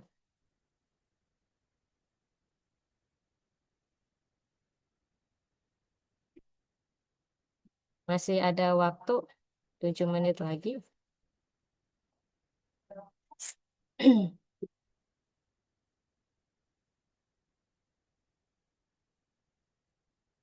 Sebetulnya kadang-kadang yang nggak kepikiran itu, kadang-kadang ya, yang nggak kepikiran itu adalah yang sudah pernah dipelajari sebelumnya gitu, seperti ketaksamaan segitiga, hukum Archimedes, ataupun ada juga yang kalau pernah tahu fungsi Lipschitz ya, itu juga sebenarnya bisa digunakan untuk pembuktian gitu, untuk pembuktian. Jadi yang sudah dipelajari di sebelumnya atau di mata kuliah yang sudah pernah diambil, itu juga sebetulnya bisa digunakan untuk membuktikan pernyataan. Karena kan sebetulnya kalau tidak disebutkan secara spesifik, kenapa kalau di soal UAS ya kita ngomonginnya UAS, kalau di soal UAS itu kadang perlu disebutkan spesifik, misalnya buktikan fungsi ini kontinu dengan menggunakan definisi gitu. Karena eh, pengen ngelihat apakah mahasiswa itu paham atau tidak kalau menggunakan definisi gitu. Beda cerita kalau hanya kita ngobrolin eh, fungsi itu kontinu di himpunan ini enggak gitu. Nah, itu kan bisa untuk menunjukkannya kan bisa pakai dalam tanda kutip gambar juga boleh gitu kan. Ada yang bukti without word gitu kan. Dia buktikan pakai gambar atau buktikan pakai sifat-sifat yang sudah pernah dibuktikan sebelumnya. Oh, ada yang nanya soal UASnya apakah mirip-mirip seperti ini, Bu? Ya, sebetulnya iya, sebetulnya iya. Dari teorema pertama itu kan ngebahas tentang apa ya, deret ya, barisan dan deret. Kemudian teorema yang kedua, part kedua itu membahas tentang topologi fungsi apa topologi ya, ada himpunan buka, himpunan tutup, kemudian ada himpunan kompak. Nah, kemudian teorema yang terakhir ini tentang limit dan continuous. Sengaja saya buat seperti itu karena memang saya membuat soalnya based on materi-materi tersebut. Nah, jadi ya mirip-mirip seperti ini sebetulnya. Mirip-mirip seperti ini dan memang akan keluar satu soal tentang limit, satu soal tentang fungsi kontinu. Entah nanti yang ditanyakan adalah fungsi kontinu seragam ataupun fungsi kontinu saja. Akan keluar dua soal itu. Jadi ada yang keluar soal tentang barisan atau deret, bisa salah satunya gitu. Ada yang nanti keluar tentang topologi. Topologi itu juga ada keluar satu soal, kemudian limit dan fungsi kontinu juga akan keluar masing-masing satu soal. Totalnya kan 4 soal. Gitu. Jadi nanti di banyak-banyak latihan aja, banyak-banyak latihan dari soal yang ada di modul. Kemudian juga coba-coba kalau cari-cari searching gitu di internet juga bisa. Misalnya coba fungsinya diganti gitu. Fungsinya diganti nggak X kuadrat. Misalnya X kuadrat plus 1. Bisa nggak eh, teman-teman itu membuktikannya gitu. Karena kan kadang-kadang kalau kita ubah fungsinya sedikit aja kadang jadi tidak fokus lagi gitu kok beda ya gitu seperti tadi misalnya pecahan fungsinya itu x dicontoh x per x plus 1 tapi pas di ini apa di ujian beda jadi x kuadrat per x plus 1 misalnya gitu padahal itu kan beda sedikit gitu kalau sudah tahu tekniknya sebenarnya nggak masalah karena kan kadang yang ada mahasiswa yang senang di matematika murni, ada mahasiswa yang senang di matematika terapan kan. Untuk yang senang di matematika terapan, mungkin agak kesulitan kalau baca yang analisis atau aljabar. Tapi kalau hanya untuk mendapatkan nilai yang bagus, itu kan kita banyak berlatih, maka intuisi kita untuk menjawab soal itu akan muncul gitu. Tapi kalau yang memang sudah senang dengan matematika murni, aljabar atau analisis, itu kan tanpa kita banyak berlatih pun logika kita akan mengarah ke situ gitu. Tapi mungkin mahasiswa-mahasiswa model ini akan kesulitan dalam ujian yang terapan, misalnya mata kuliah yang terapan mungkin mereka akan kesulitan. Ya, masing-masing mahasiswa itu kan punya punya passionnya masing-masing ya, tapi tetap harus mm, lulus di semua mata kuliah. Nah, lulus itu kan tidak harus nilainya bagus, tapi kita usahakan yang terbaik. Gitulah kira-kira. Oke, ada pertanyaan terakhir sebelum ditutup. Ini saya stop share. Nanti rekamannya akan diupload di YouTube ya. Jadi bisa diulang-ulang. Di YouTube juga ada beberapa teorema yang semester sebelumnya juga bisa diputar lagi gitu. Kalau misalnya pengen lebih banyak apa referensi. Oke, kalau tidak ada pertanyaan, saya akhiri teorema seri mata 4217 analisis 1 ya. Semoga teman-teman bisa mempersiapkan diri dengan baik untuk ujian nanti.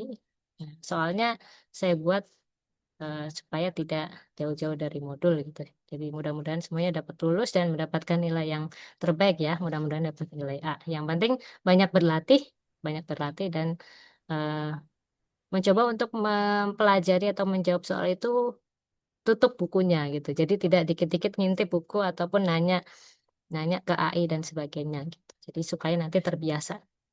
Karena kan nanti tipenya sama-sama seperti itu. Oke, kalau tidak ada pertanyaan, saya akhiri teorema pertemuan ketiga ini dan semoga kita tidak ketemu lagi ya di kelas analisis 1. Kalau ketemu lagi kan artinya teman-teman ngulang gitu. Kita tidak ketemu lagi dan bisa ketemu di mata kuliah yang lain. Terima kasih. Wassalamualaikum warahmatullahi wabarakatuh. Terima kasih banyak Bu Elin.